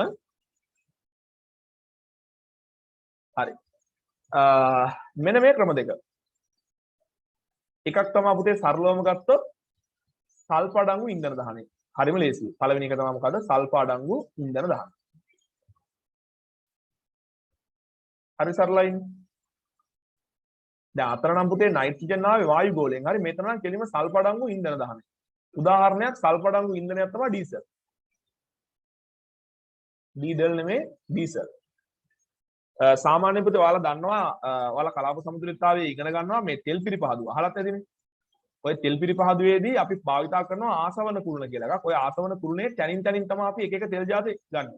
ඩීසල්, භූමි තෙල්, පෙට්‍රල්, ඊට පස්සේ LP ගෑස් ඔය විදිහට තනින් තනින් ඒතර බොර තෙල් වලින් තමයි මේ වැඩේ කරන්නේ. බොර තෙල් කියන්නේ කලවම. ඒතර මේ බොර තෙල් වලින් අපි තෙල් පිරිපහදුවේදී ඩීසල් වෙන් කර ගන්නවා, තාර වෙන් කර ගන්නවා, භූමි තෙල් වෙන් කර ගන්නවා, පෙට්‍රල් වෙන් කර ගන්නවා. ඔය මේ මෙතන වෙන් කර ගන්න මේ ඉන්ධන වලින් සාමාන්‍ය වාෂ්පශීලතාවය අඩු ඉන්ධන තියෙන ඩීසල් වගේ. ඔන්න ඔය වාෂ්පශීලතාවය අඩු ඩීසල් වගේ ඉන්ධන වල පුතේ සල්ප තියෙනවා. එතකොට අපි ඩීසල් භාවිතා කරන හැටි දන්නවනේ. බස් වලට භාවිතා කරනවා, ලොරි වලට භාවිතා කරනවා, ලොරි දුම් දාගෙන යන්නේ නේද? ඒ කියන්නේ මෙන්න මේ ඩීසල් වගේ ඉන්ධන දහනය තුල මොකද වෙන්නේ? ඒ ඉන්ධන වල අඩංගු සල්ප ඔක්සිජන් එක ප්‍රතික්‍රියා කරලා කවුරු බවට පත් වෙනවද? SO2 බවට පත් වෙනවා. ඔන්න අංක 1. සල්ප අඩංගු ඉන්ධන දහනය. 2 ඔයාලා දන්නව නේද ඉන්ධනයක් විදිහට ගල් අඟුරු දහනය කරනවා. මේ ගල් අඟුරු වල තියෙනවා පුතේ කෙලිම සල්ප. සල්ප තියෙනවා. එහෙම නැත්නම් සල්ප අඩංගු සංයෝග තියෙනවා. උදාහරණයක් විදිහට ඔයගොල්ලෝ මතක තියාගන්න මේ අයන් සල්ෆයිඩ්. සල්ප අඩංගු සංයෝග. ඒතර දැන් ඔයාලා දහනය කරන්නේ ගල් අඟුරු. දැන් ගල් අඟුරු වල දන්නවා විදුලි බලාගාර තියෙනවා, විවිධ එන්ජින් වර්ග ඉස්සර නම් කෝච්චි දිව්වා, අනම්මනම් කෝච්චි දිව්වා කියන්නේ අපි දුවනවා වගේ නෙමෙයි, රෝද කැරි පාරවල් වල ගියා. එතකොට එහෙම අපි යන්ත්‍ර සූත්‍ර ක්‍රියාත්මක කරව ගන්න ගල් අඟුරු භාවිතා කරානේ. මේ ගල් අඟුරු වල නිතැතින්ම ස්වාභාවිකවම ගල් අඟුරු වලට එකතු වෙනවා පුතේ සල්ප සහ සල්ප අඩංගු සංයෝග. දැන් මොකද වෙන්නේ? ගල් අඟුරු පුච්චනකොට ඔය ගල් අඟුරු වල තියෙන සල්ප ඔක්සිජන් එක ප්‍රතික්‍රියා කරලා SO2 බවට පත් වෙනවා. එහෙම නැත්නම් ඔය සල්ප අඩංගු සංයෝග ඔක්සිජන් එක ප්‍රතික්‍රියා කරලා SO2 නිදහස් කරනවා. දැන් පැහැදිලිද ක්‍රම දෙක? right. එහෙනම් අපි රිසෝස් බුක් එකට ගිහලා කියව ගමුද? ලෑස්තිද? right. මේ බලන්න. බොර තෙල් පිරිපහදුවෙන් ලැබෙන අඩු වාෂ්පශීලතාවයකින් යුත් ඉන්ධන වර්ග වන ඩීසල් සහ දැවි තෙල්. දැවි තෙල් පැත්තකින් තියන්නකෝ. ඩීසල් ඔක දන්න එකනේ. ආදීෙහි අපද්‍රව්‍ය ලෙස සල්ප අඩංගු සංයෝග පවතී. කියන්නේ සල්පම නෙමෙයි සල්ප අඩංගු සංයෝග. හරි ප්‍රශ්නයක් නෑ සල්ප අඩංගු සංයෝග. මේ සල්ප අඩංගු සංයෝග දහනයේදී ඔයා පුතේ දහනය කරන්නේ ඉන්ධන. හැබැයි ඉන්ධන දහනය වෙනකොට ඒ සල්ප අඩංගු සංයෝග මම කෙලිම සල්ප කියලා දැම්මේ ඔයගලන්ට ඒකට මම පැහැදිලි කරන්න ලේසි වෙන්න. ඉතින් සල්පයේ විවිධ මූලද්‍රව්‍ය එක්ක ප්‍රතික්‍රියා කරපු විවිධ සංයෝග තියෙනවා. දැන් මම අර ගල් අඟුරු වල කිව්වේ FPS ඒ වගේ. ඒතර ඔයා දහනය කරන්නේ ඉන්ධන දහනය කරද්දී මේ සල්ෆර් අඩංගු සංයෝග පිච්චෙනවා. පිච්චෙනකොට වායු ගෝලයට සල්ෆර් ඩයොක්සයිඩ් එකතු වෙන්න පුළුවන්. ඊළඟ ක්‍රමය. ගල් අඟුරු සමග අපද්‍රව්‍ය විදියට තියනවලු පුතේ මූලද්‍රව්‍ය මේ සල්ෆර් තියනවලු. ඊට අමතරව නැත්නම් සල්ෆර් අඩංගු සංයෝග තියෙනවා. නැත්නම් ওই දෙකම තියෙනවා. ගල් අඟුරු දහනයේදී මේ සල්ෆර් නැත්නම් මේ සල්ෆර් අඩංගු සංයෝග ඔක්සිකරණය. ඇයි ඔක්සිකරණය කියන්නේ? සල්ෆර් SO2 උනත් ඔක්සිකරණාංකය වැඩි වෙනවා. FeS වගේ සංයෝගයක් SO2 බවට පත් වුණත් මෙතන බිඳුව ඔක්සිකරණ අවස්ථාව ධන 4ට යන එකත් ඔක්සිකරණයක්. මෙතන ඍණ 2 ඔක්සිකරණ අවස්ථාව ධන 4ට යන එකත් ඔක්සිකරණයක්. එහෙනම් මතක තියාගන්න සල්ෆර් SO2 උනත් සල්ෆර් අඩංගු සංයෝගයකින් SO2 හැදුනත් එතනදි සිද්ධ වෙලා තියෙන ඔක්සිකරණය. ඒකයි මේ ඔක්සිකරණ කියන වචනේ දාලා තියෙන්නේ. අඟුරු දහනයේදී ඔක්සිකරණයේදී SO2 ලෙස වායු ගෝලයට එකතු වෙයි. මෙලෙස මිනිස් ක්‍රියාකාරකම් හේතුවෙන් නිපද වෙන SO2 යම් නිශ්චිත ස්ථානයකදී අධික ලෙස වායු ගෝලයට එක් වේ. මේ හේතුවෙන් අදාළ ස්ථානය, ඒ කියන්නේ ගල් අඟුරු බලාගාරයේ ඒ අවට වායු ගෝලයේ ඊට අධික SO2 සංයුතියක් පැවතිය හැකිය. මෙසේ මිනිස් ක්‍රියාකාරකම් නිසා ඇතිවන ආම්ලික SOX කියලා කියන්නේ SO2 SO3 වැසි ජලය ආම්ලික වීමට හේතු වේ. ඒ කියන්නේ දැන් ඔයා හිතන්නකෝ මෙන්න මෙහෙම ගල් අඟුරු බලාගාරයක් තියෙනවා කියලා කොහේ හරි. ඔයා හිතන්න ගල් අඟුරු දහනය කරන මොකක් හරි ලොකු කර්මාන්ත ශාලාවක් තියෙනවා. හරිද? ඒ කියන්නේ ලොකු කර්මාන්ත ශාලාවක් ගල් අඟුරු දහනය කරන ලොකු කර්මාන්ත ශාලාවක් හරි තියෙනවා. මේකේ දුම් බට තියෙනවා. දැන් මේකෙන් නිරන්තරයෙන් SO2 වායුව නිදහස් කරනවා. ඒතර දැන් මෙන්න මේ කර්මාන්ත ශාලාව ආශ්‍රිතව නම් පැහැදිලිවම ඉහළ SO2 ප්‍රමාණයක් වායු ගෝලයේ දකින්න හම්බ වෙනවා. අන්න ඒතර ඒ වගේ ප්‍රදේශ තියෙනකොට අම්ල වැස්ස ඇති වෙන්න හේතු වෙනවා. ඔන්න වහින. පැහැදිලිද? හරි. අපි අවසානට මම ඕකොල්ලන්ගෙන්ම අහන්නම්කෝ. ඔන්න දැන් මම අහන ප්‍රශ්නෙක මතක තියාගන්න. NO NO2 වායුව නිදහස් වෙන ස්වාභාවික ක්‍රියාවලිය 4යි. NO නිදහස් වෙන නැත්නම් NO2 හැදෙන මිනිස් ක්‍රියාකාරකම් 1යි. වායු ගෝලයට සල්ෆර් නිදහස් වෙන ස්වාභාවික ක්‍රියාවලිය 2ක් ඉගෙනුවා. තව තියෙනවා වායු ගෝලයට සල්ෆර් ඩයොක්සයිඩ් නිදහස් වෙන මිනිස් ක්‍රියාකාරකම් 2ක් ඉගෙනුවා. හරිද? කාගෙන් අහයිද දන්නේ නැහැ. ලෑස්ති වෙලා ඉන්නවනම් මීටින් එකෙන් ගියොත් එහෙම ආයි ජීවිතේට ගන්න නැහැ. ප්‍රශ්න අහන්න ගියොත් එහෙම. පැහැදිලි. දැන් මම සරලව ඔයගොල්ලන්ට පැහැදිලි කරන්න යන්නේ කොහොමද අම්ල වැස්ස විභාගයට ප්‍රශ්නයක් අහුවොත් ලියන විදිය. ඔයාගෙන් අහනවා කොහොමද නයිට්‍රජන්ගේ ආම්ලික ඔක්සයිඩ අම්ල වැස්ස ඇති කරන්නේ? කෙටියෙන් පැහැදිලි කරන්න කියලා කියනවා. ඔය කෙටියෙන් පැහැදිලි කළේ මේක නෑ. හරිද? ඔයාලා මෙන්න මෙහෙම පැහැදිලි කරන්න. සාමාන්‍යයෙන් නයිට්‍රජන්ගේ හද්දි නම් පුතේ අපි නයිට්‍රජන්ගේ අර NO2 හැදෙන තැන ඉඳන්ම කියනවා. මෙහෙම ලියන්නත් ඕන. අභ්‍යන්තර දහන එන්ජින් තුලදී මොකද වෙන්නේ? N2 වායුව මේ විභාගෙ ලියන විදිය O2 වායුවත් එක්ක තුලිත ප්‍රතික්‍රියා ලියන්න ඕන. NO වායුව හැදෙනවා. එම NO වායුව වායුගෝලීය වාතය හමුවේ තවදුරටත් ඔක්සිකරණය වෙලා NO2 හැදෙනවා. පැහැදිලිද? මේ නිදහස් වෙන NO2 හරිද? වැසි ජලයත් සමග ප්‍රතික්‍රියා කරනවා. පුතේ මෙතන මතක තියාගන්න NO2 ජලයත් එක්ක ප්‍රතික්‍රියා කරොත් හැදෙන්නේ HNO3 සහ HNO2. මෙතනදී අපි කියනවා පුතේ මේ වැසි ජලය කියලා කියන්නේ සාමාන්‍ය වැසි ජලය කොහොමත් O2 දිය වෙලා තියෙනවනේ. ඒතකොට මේ වැසි ජලයේ දිය වෙලා තියෙන O2 හරි වායුගෝලීය O2 හරි මේකට සම්බන්ධ වෙනවා. ප්‍රතික්‍රියාව ලියද්දී එහෙම ලියන්න. ඔයාලා මෙහෙම ලියන්න. වායුගෝලීය වාතය නැත්නම් වායුගෝලීය ඔක්සිජන් ඇති විට එළියද්දී එහෙම ලියන්න ඕන. වායුගෝලීය ඔක්සිජන් ඇති විට රිසර්ච් බුක් එකක තියෙන බය වෙන්න එපා. වායුගෝලීය ඔක්සිජන් ඇති විට මේ විදිහට නිදහස් වෙන අභ්‍යන්තර දහන එන්ජින් නිසා හැදෙන NO NO ඔක්සිකරණය වෙලා හැදෙන NO2 වායුගෝලීය ඔක්සිජන් ඇති විට ජලය සමග ප්‍රතික්‍රියා කරලා මෙතන හදනවා පුතේ HNO3. මේ තුලිත ප්‍රතික්‍රියාව ඒක දැන් මතක ඒ කියන්නේ ලියලම් පුරුදු. 4ක් HNO3 H2O ඊට පස්සේ O2 4ක් HNO3 බලන්න තුලිත නැද්ද කියලා. තුලිතයි කිව්වනේ. මෙතන තව දෙකේ ඉලක්කමක් දාමුද? දැන් දෙවරක් දෙක හතරවක් දෙක 8යි. මෙතන හතරවක් 12ක් තියෙනවා. 8යි 9 10 11. මේ තියෙන්නේ. මෙන්න මේ ටික ලියලා පෙන්නන්න ඕන. ওই ටික ලියලා විතරක් පෙන්වන්න බෑ. ඊට පස්සේ කියන්න ඕන HNO3 යනු ප්‍රබල අම්ලයකි. ඒ බැවින් එය ජලය තුලදී පූර්ණ අයනීකරණය වී H+ අයන සපයයි. ඔන්න ඔතෙන්ට එනකන් ලියන්න ඕන. කොහොමද විභාගයට ඇහුවොත් එහෙම නයිට්‍රජන්ගේ ඔක්සයිඩ් නිසා කොහොමද අම්ල වැසි ඇති වෙන්නේ කියලා ඇහුවොත් ඔයාලා මෙතනින්ම ඉඳන් ලියන්න පටන් ගන්න. අභ්‍යන්තර දහන එන්ජිමේ ඉඳන් පටන් ගන්න. N2 NO හදනවා, NO2ත් එක්ක NO2 හදනවා. ඒක ලියද්දි මෙහෙම ලියන්න වායුගෝලීය ඔක්සිජන් ඇති විට NO2 වාතය වායුව ජලයත් එක්ක ප්‍රතික්‍රියා කරනවා. මේ වැසි ජලය.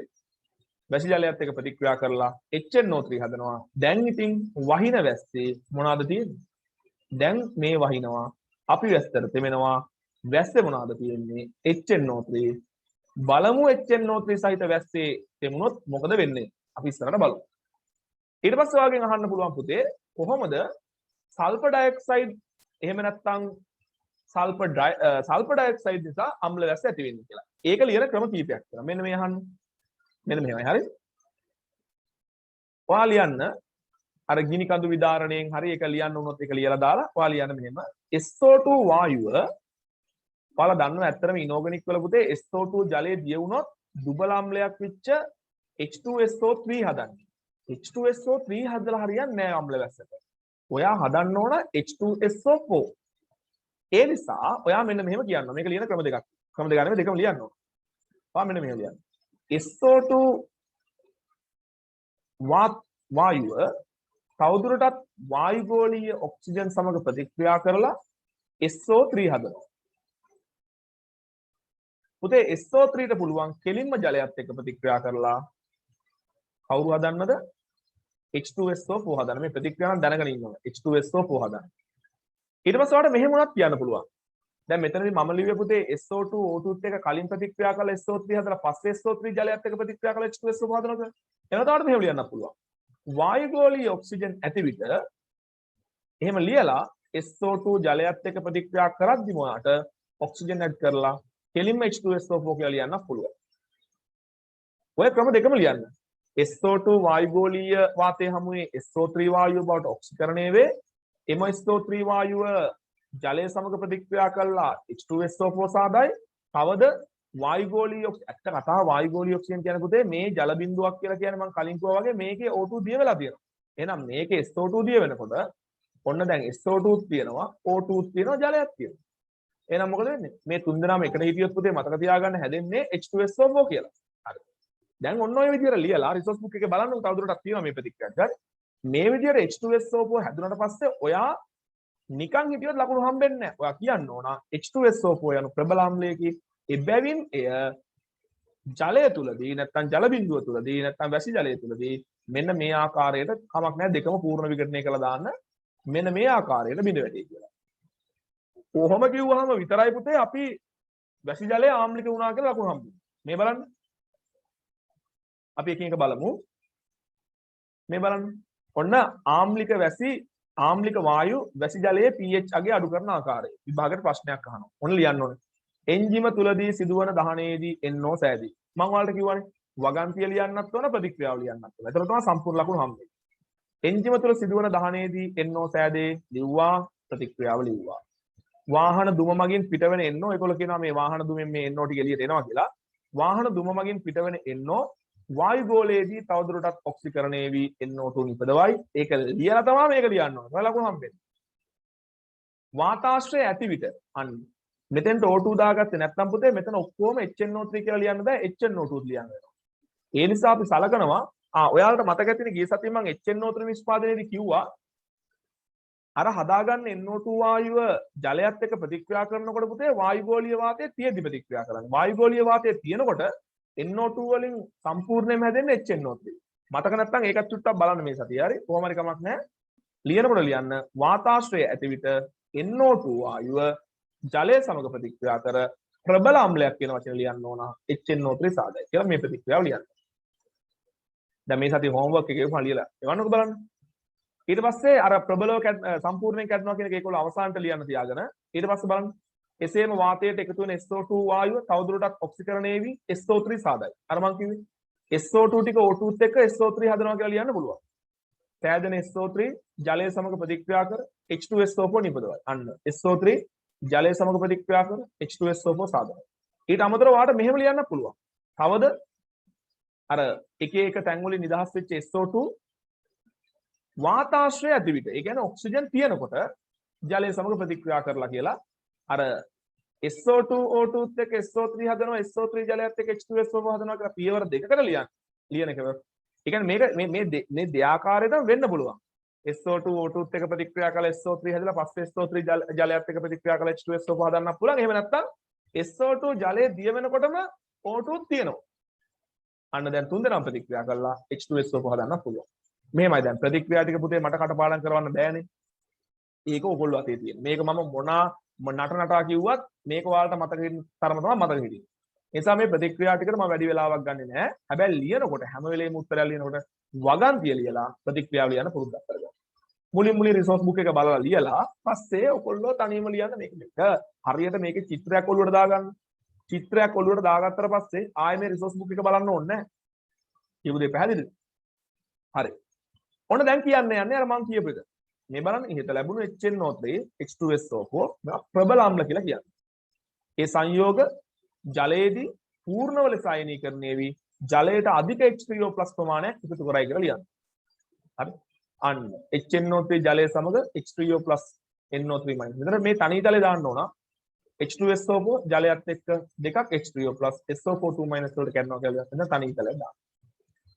මෙසේ ප්‍රබල අම්ල මගින් ජලයට එකතු වන H3O+ අයන හේතුවෙන් ජලයේ pH අගය කාබන් ඩයොක්සයිඩ් දියවීම නිසා නිපදවන කාබොනික් අම්ලය මගින් අඩු වූ pH අගයට වඩා පහළ අගයක් දක්වා ගමන් කරයි. ඒ කියන්නේ පුතේ දැන් pH අගය 5.6ටත් වඩා අඩු වෙනවා.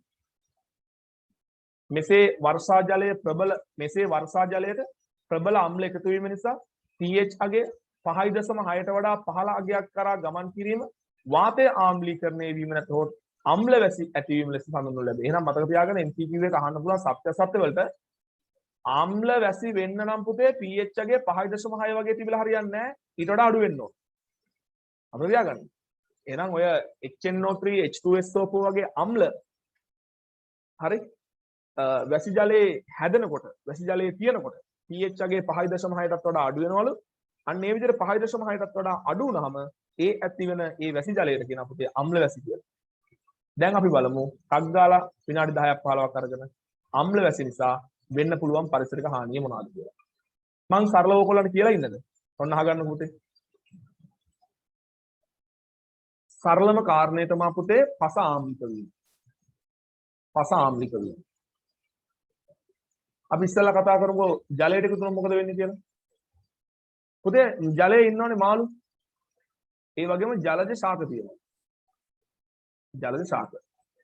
මෙන්න මේ විශේෂයෙන් මාළු, මසුන්, ජලජ ජීවි ජලයේ pH අගයට හරි සංවේදී. ජලයේ pH අගයට හරි සංවේදී. දැන් මෙහෙමයි. එක එක ජලජ ජීවීන් ඉන්නවා එක එක pH අගයන් වල ඉන්න. දැන් අපි හිතමුකෝ අපි හිතමු වැවක් තියෙනවා. මේ වැවේ pH අගය 5.8යි කියලා. ඒතොර ඒ වැවේ ඒ 5.8ට ඔරොත්තු දෙන ජීවීන් තමයි පුතේ ජලයේ ජීවත් වෙන්නේ. හරිද? දැන් එතකොට හිතන්න අම්ල වැස්සක් නිසා හදිස්සියෙම මේ ජලයේ pH අගය අඩු වුණා. අම්ල වැස්සක් නිසා මේ ජලයේ pH අගය අඩු වුණා. එතකොට මොකද්ද මම කිව්වේ? මේ මාළු ජලජ ශාක pH අගයට හරි සංවේදී. pH අගය පොඩ්ඩක් එහා මෙහා වෙනකොට මේගොල්ලන්ගේ ජීවන චක්‍රය, ජීවන රටාව වෙනස් වෙනවා පුතේ. මේගොල්ලන්ගේ හැසිරීම වෙනස් වෙනවා. හැසිරීම වෙනස් වෙනවා. මේගොල්ලන්ගේ වර්ධනයට බාධා පැමිණෙනවා. වර්ධනයට.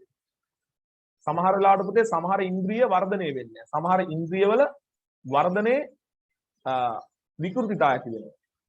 ඊළඟ පුතේ නොමේරු ජලජ ජීවීන් ඉන්න මාළු පැටව. හරි. ඒ වගේ නොමේරු ජලජ ජීවීන් මැරෙනවා. නොමේරු නෙමෙයි මෝරපු කට්ටියක් මැරෙනවා. සමහර වෙලාවට. ඊට පස්සේ පුතේ මේ මාළු බිත්තර වගේ ඒ වගේ බිත්තර වගේ දේවල් වලට හානි සිද්ධ වෙනවා. හරි මොනවද වෙනවා කියන්නේ? ජලජ ජීවීන්ගේ හැසිරීම වෙනස් වෙනවා. වර්ධනයේ සමහර ඉන්ද්‍රියවල වර්ධනය අඩාල වෙනවා. නොමේරු ජලජ ජීවීන් මිය යනවා. ඒක ඒ කියන්නේ හොඳ වැඩුණු ජලජ ජීවීන් පවා මැරෙන්න පුළුවන්.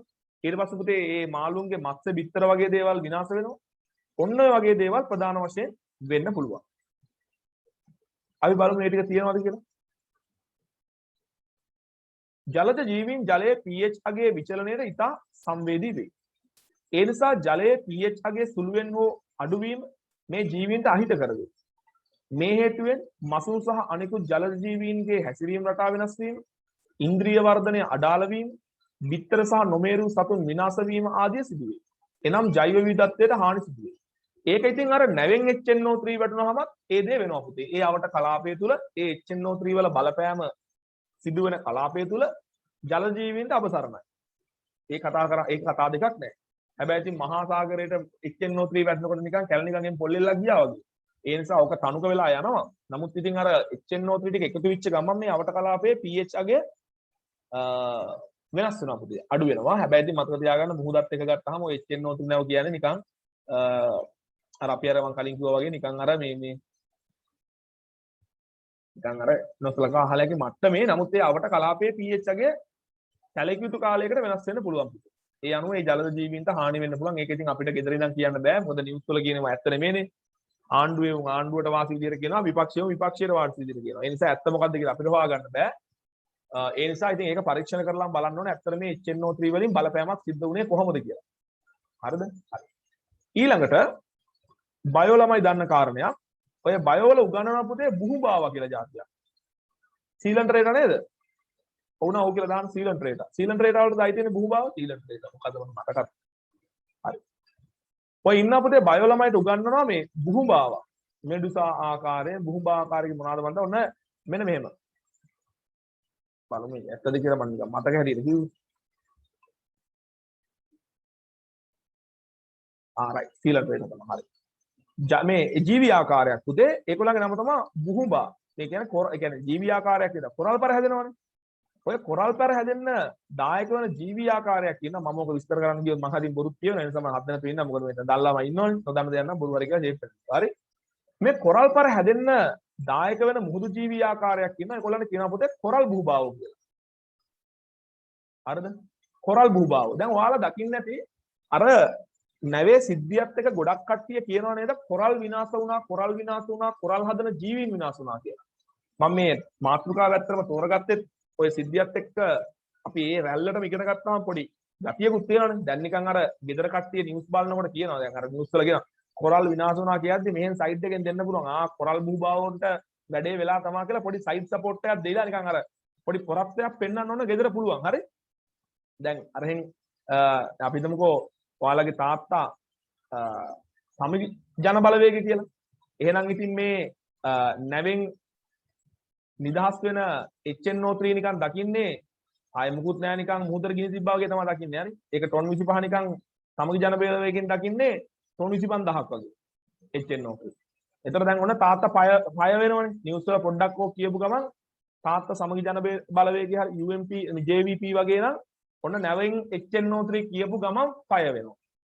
පය විච්ච ගමන් බයින්න පටන් ගන්නවා. නිවුස් අහන්නෙත් නෑ බයිනවා. දැන් බයිනවා. ඉවරයි මුහුද ඉවරයි කෑවා ඉවරයි කියද්දි ඔයාලටත් දෙන්න පුළුවන් මේ. ඔව් HNO3 නිසා කොරල් භූභාව තමයි මැරලා තියෙන්නේ. කොරල් භූභාව මැරුණාම වෙන්නේ පුතේ කොරල් පරවර්ධනය අඩාල වෙනවා. කොරල් පරවර්ධනය අඩාල වෙනවා. එතකොට අම්ල වැසි නිසා pH අගය අඩු වෙනවා. pH අගය අඩු වීම නිසා කොරල් භූභාව වගේ කට්ටිය මැරෙන්න පුළුවන්. කොරල් භූභාව වගේ කට්ටිය මැරෙනකොට කොරල් පරවර්ධනය අදාළ වෙනවා. ඊට අමතරව පුතේ මේ කොරල් පරවල වර්ණය විරංජනය වෙනවා. ආම්ලික pH අගයන් යටතේදී කොරල් වල වර්ණය වෙනස් වෙන්න පුළුවන් පුතේ. වර්ණ විරංජනය වෙන්න පුළුවන්. නිකන් බ්ලීච් වෙනවා කියලා. බලමු මේක තියනවද කියලා. මේ තියෙන. එසේම කොරල් පර නිර්මාණයට දායක වන කොරල් භූභාවුන් වැනි සතුන් මිය යාම හේතුවෙන් කොරල් පර සෑදීම නැවතීම සහ විරංජනය සුදු වීම සිදු වෙනවා. හරි. ඊළඟට අපි යමු ජලාශ වලින් පොඩ්ඩක් පැත්තකට ශාක වලට වෙන්න පුළුවන් හානි. දැන් ඕගොල්ලෝ දන්නවා වනාන්තරවල ශාක තියෙනවනේ. මේ වගේ ඔහොම කොළ තියෙනවා. හරි. මෙහෙම කොළ තියෙනවා. ඒතකොට දැන් ඔන්න ශාක තියෙනකොට දැන් මේ විදිහට ශාක පත්‍ර තියෙනවනේ පුතේ. දැන් අපි දන්නවා කවුරුත් දන්න දෙයක් වැස්ස වැටෙන්නේ උඩින් කියලා. එතකොට මේ අම්ල වැස්ස වැටෙනකොට ඉස්තරලාම් පුතේ මේ ශාකවල තියෙන ඉහළ තියෙන පත්‍ර ටික මේ අම්ල වැස්සට නිරාවරණය වෙනවා. ඔයාලා දන්නවා ශාක පත්‍රයක් ගත්තාම මේ ශාක පත්‍රවල කොළ පාටට හේතු වෙන්නේ අර ප්‍රභා සංශ්ලේෂණයට දායක වන ක්ලෝරොෆිල්. ඒක නම් මම හිතනවා කවුරුත් අහලා ඇති ක්ලෝරොෆිල්. හරිනේ ලිව්වා chlorophyll. Okay chlorophyll A, chlorophyll B කියා තියෙනවා. ඒ කාලේ අපිට ඉගෙනුවා. එතකොට මේ ක්ලෝරොෆිල් නිසා තමයි මේ ශාක පත්‍රයක් කොළ පාටට පේන්නේ. එතකොට පුතේ මේ ක්ලෝරොෆිල් මේ ශාක පත්‍ර අම්ල වැසි වලට නිරාවරණය වෙනකොට මේ ශාක පත්‍ර වල තියෙන ක්ලෝරොෆිල් විනාශ වෙලා යනවා. ක්ලෝරොෆිල් විනාශ වෙනවා. ක්ලෝරොෆිල් විනාශ වෙනකොට ශාක පත්‍ර වල වර්ණය කොළ පැහැයක සිට කොළ වල සිට කහ පාට එහෙම නැත්නම් රතු පාට වගේ වෙන්න පුළුවන්. තව එක වර්ණක ශාක පත්‍ර වල තියෙනවා. ක්ලෝරොෆිල් ටික විනාශ වෙනකොට ශාක පත්‍ර සාමාන්‍යයෙන් කහ පාට වෙනවා. එතකොට අපිට දකින්න හම්බ වෙනවා මේ අම්ල වැසි වැටෙන ප්‍රදේශවල ශාක ගත්තාම පුතේ ශාකයේ ඉහළ පත්‍ර කහ පාටයි තාම පහළ ශාක පත්‍ර කොළ පාටයි. ඇයි ඒ? ඇයි පුතේ අම්ල වැස්සට මුලින්ම නිරාවරණය වෙන්නේ ශාකයේ ඉහළ තියෙන පත්‍රනේ. ඒ නිසා පුතේ ශාකයේ ශාක පත්‍ර ඉහළ සිට පහළට කහ වෙන්න පටන් ගන්නවා. කහ වෙන්න පටන් ගන්නවා. එහෙම නැත්නම් ශාකයේ ඉහළ සිට පහළට මිය යනවා වගේ පේන්න පටන් ගන්නවා. පැහැදිලිද කියපු දේ? බලමු එහෙම එකක් තියනවාද කියලා. එසේම වනාන්තර ප්‍රදේශවල දිගින් දිගටම අම්ල වැසි පතිත වීම හේතුවෙන් ශාක පත්‍රවල ක්ලෝරොෆිල් විනාශ වීමෙන් ඒ ශාක ක්‍රමිකව මිය යාම සිදු වෙයි. වනාන්තරවල ශාක ඉහළ සිට පහළට ක්‍රමිකව මිය යාම අම්ල වැසි නිසා ශාක විනාශ වීමේ එක් ලක්ෂණයකි. ඔය MCQs වල වගේ තමයි මේ වගේ කෑලි අහන්නේ. හරි මතක තියාගන්න. එතකොට අම්ල වැසි මෙතන නම් මේ පෙන්ලා තිබ්බනේ මේ ගස්වල මේ හිම එකක් පේන්නේ නැහැ. කොහොම හරි කමක් නැහැ. මේක මතක තියාගන්න පුතේ. ශාකවල පත්‍ර ඉහළ සිට කහ පාට වීගෙන එනවා. අම්ල වැසි හේතුවෙන්. හරි. ඔන්න දැන් ඊළඟ කෑල්ල පොඩ්ඩක් හොඳට ගොඩ දා ගන්න ඕන කෑල්ල ටිකක් පරිස්සමට අහ ගන්න ඕන කෑල්ල. පුතේ මේ අහන්න. දැන් මම ඔයාලට පොඩි සිද්ධියක් කියන්නම්. සිද්ධියක් කියනවා. ඔයාලගේ පැතිවල තියෙනවද දන්නේ හුණුගල් කඳු. හරි. මොන හුණුගල් වලින් හැදිච්ච පර්වතයක් තියෙනවා. සාමාන්‍ය හුණුගල් කියලා කියන්නේ කැල්සියම් කාබනේට්.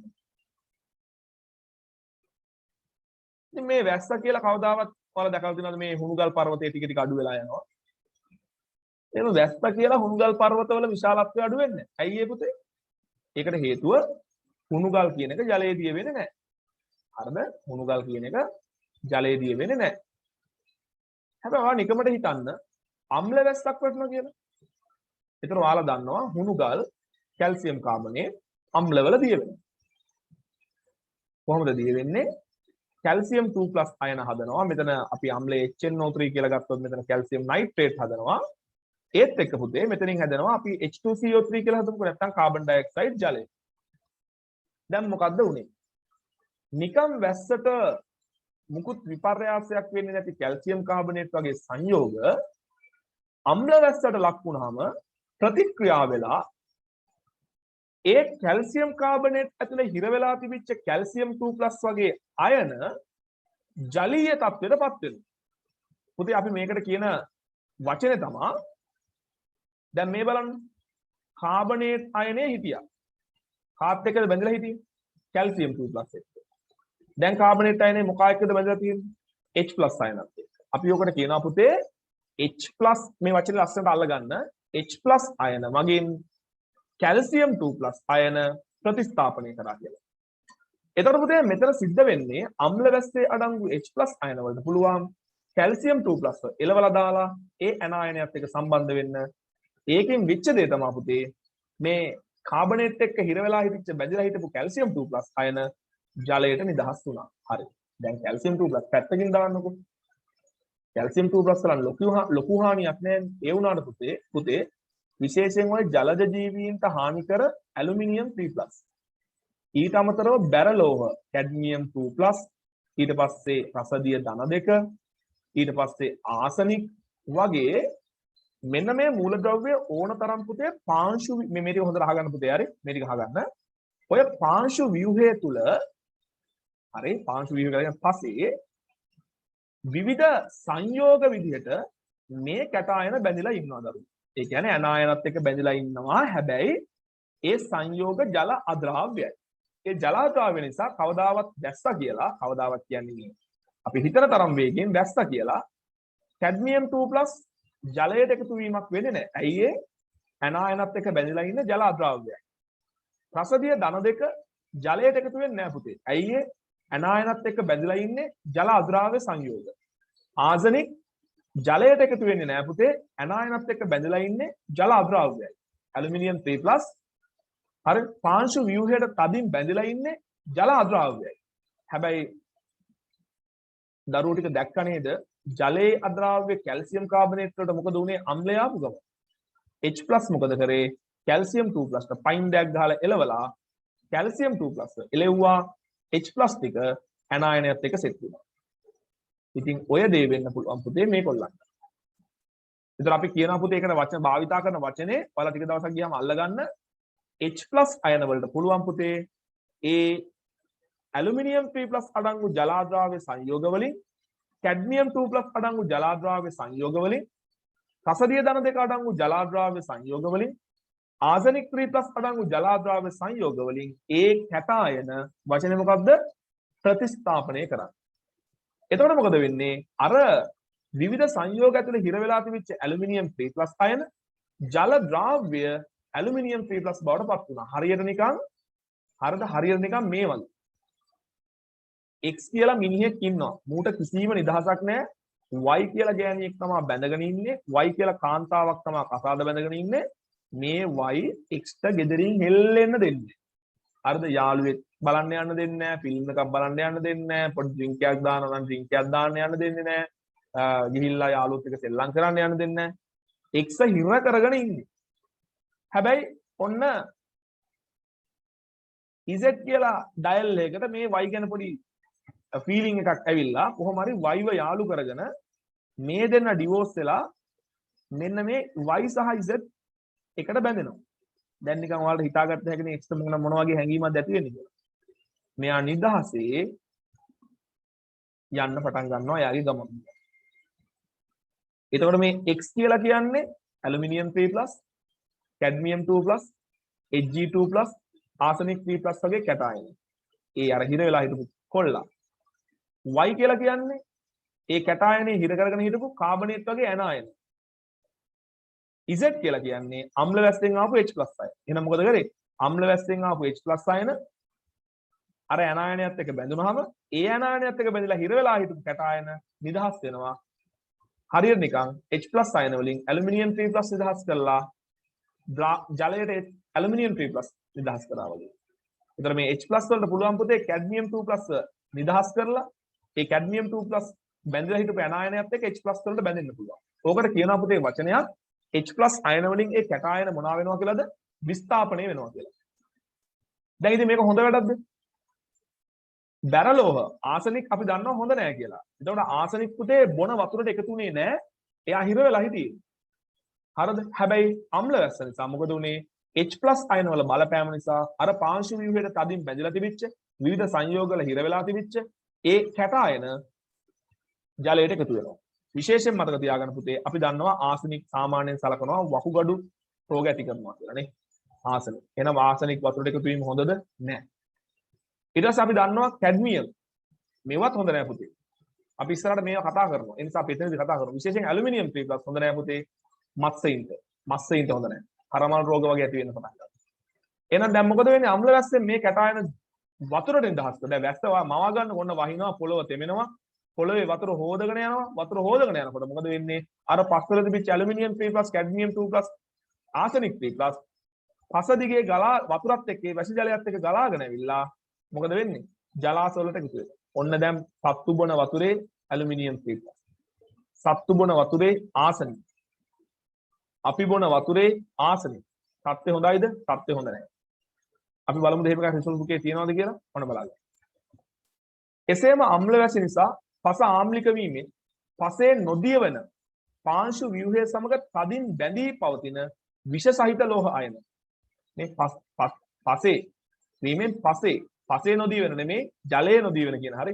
පසේ තියෙන ජලයේ නොදියවෙන පසට තදින් බැඳිලා තියෙන ඇලුමිනියම් 3+, කැඩ්මියම් 2+, ක්‍රෝමියම් 2+, රසදිය ධන දෙක වගේ සහ වෙනත් විෂ සහිත අයන වර්ග ආම්ලිකතාවය නිසා දියවි ජලයට එක්වේ.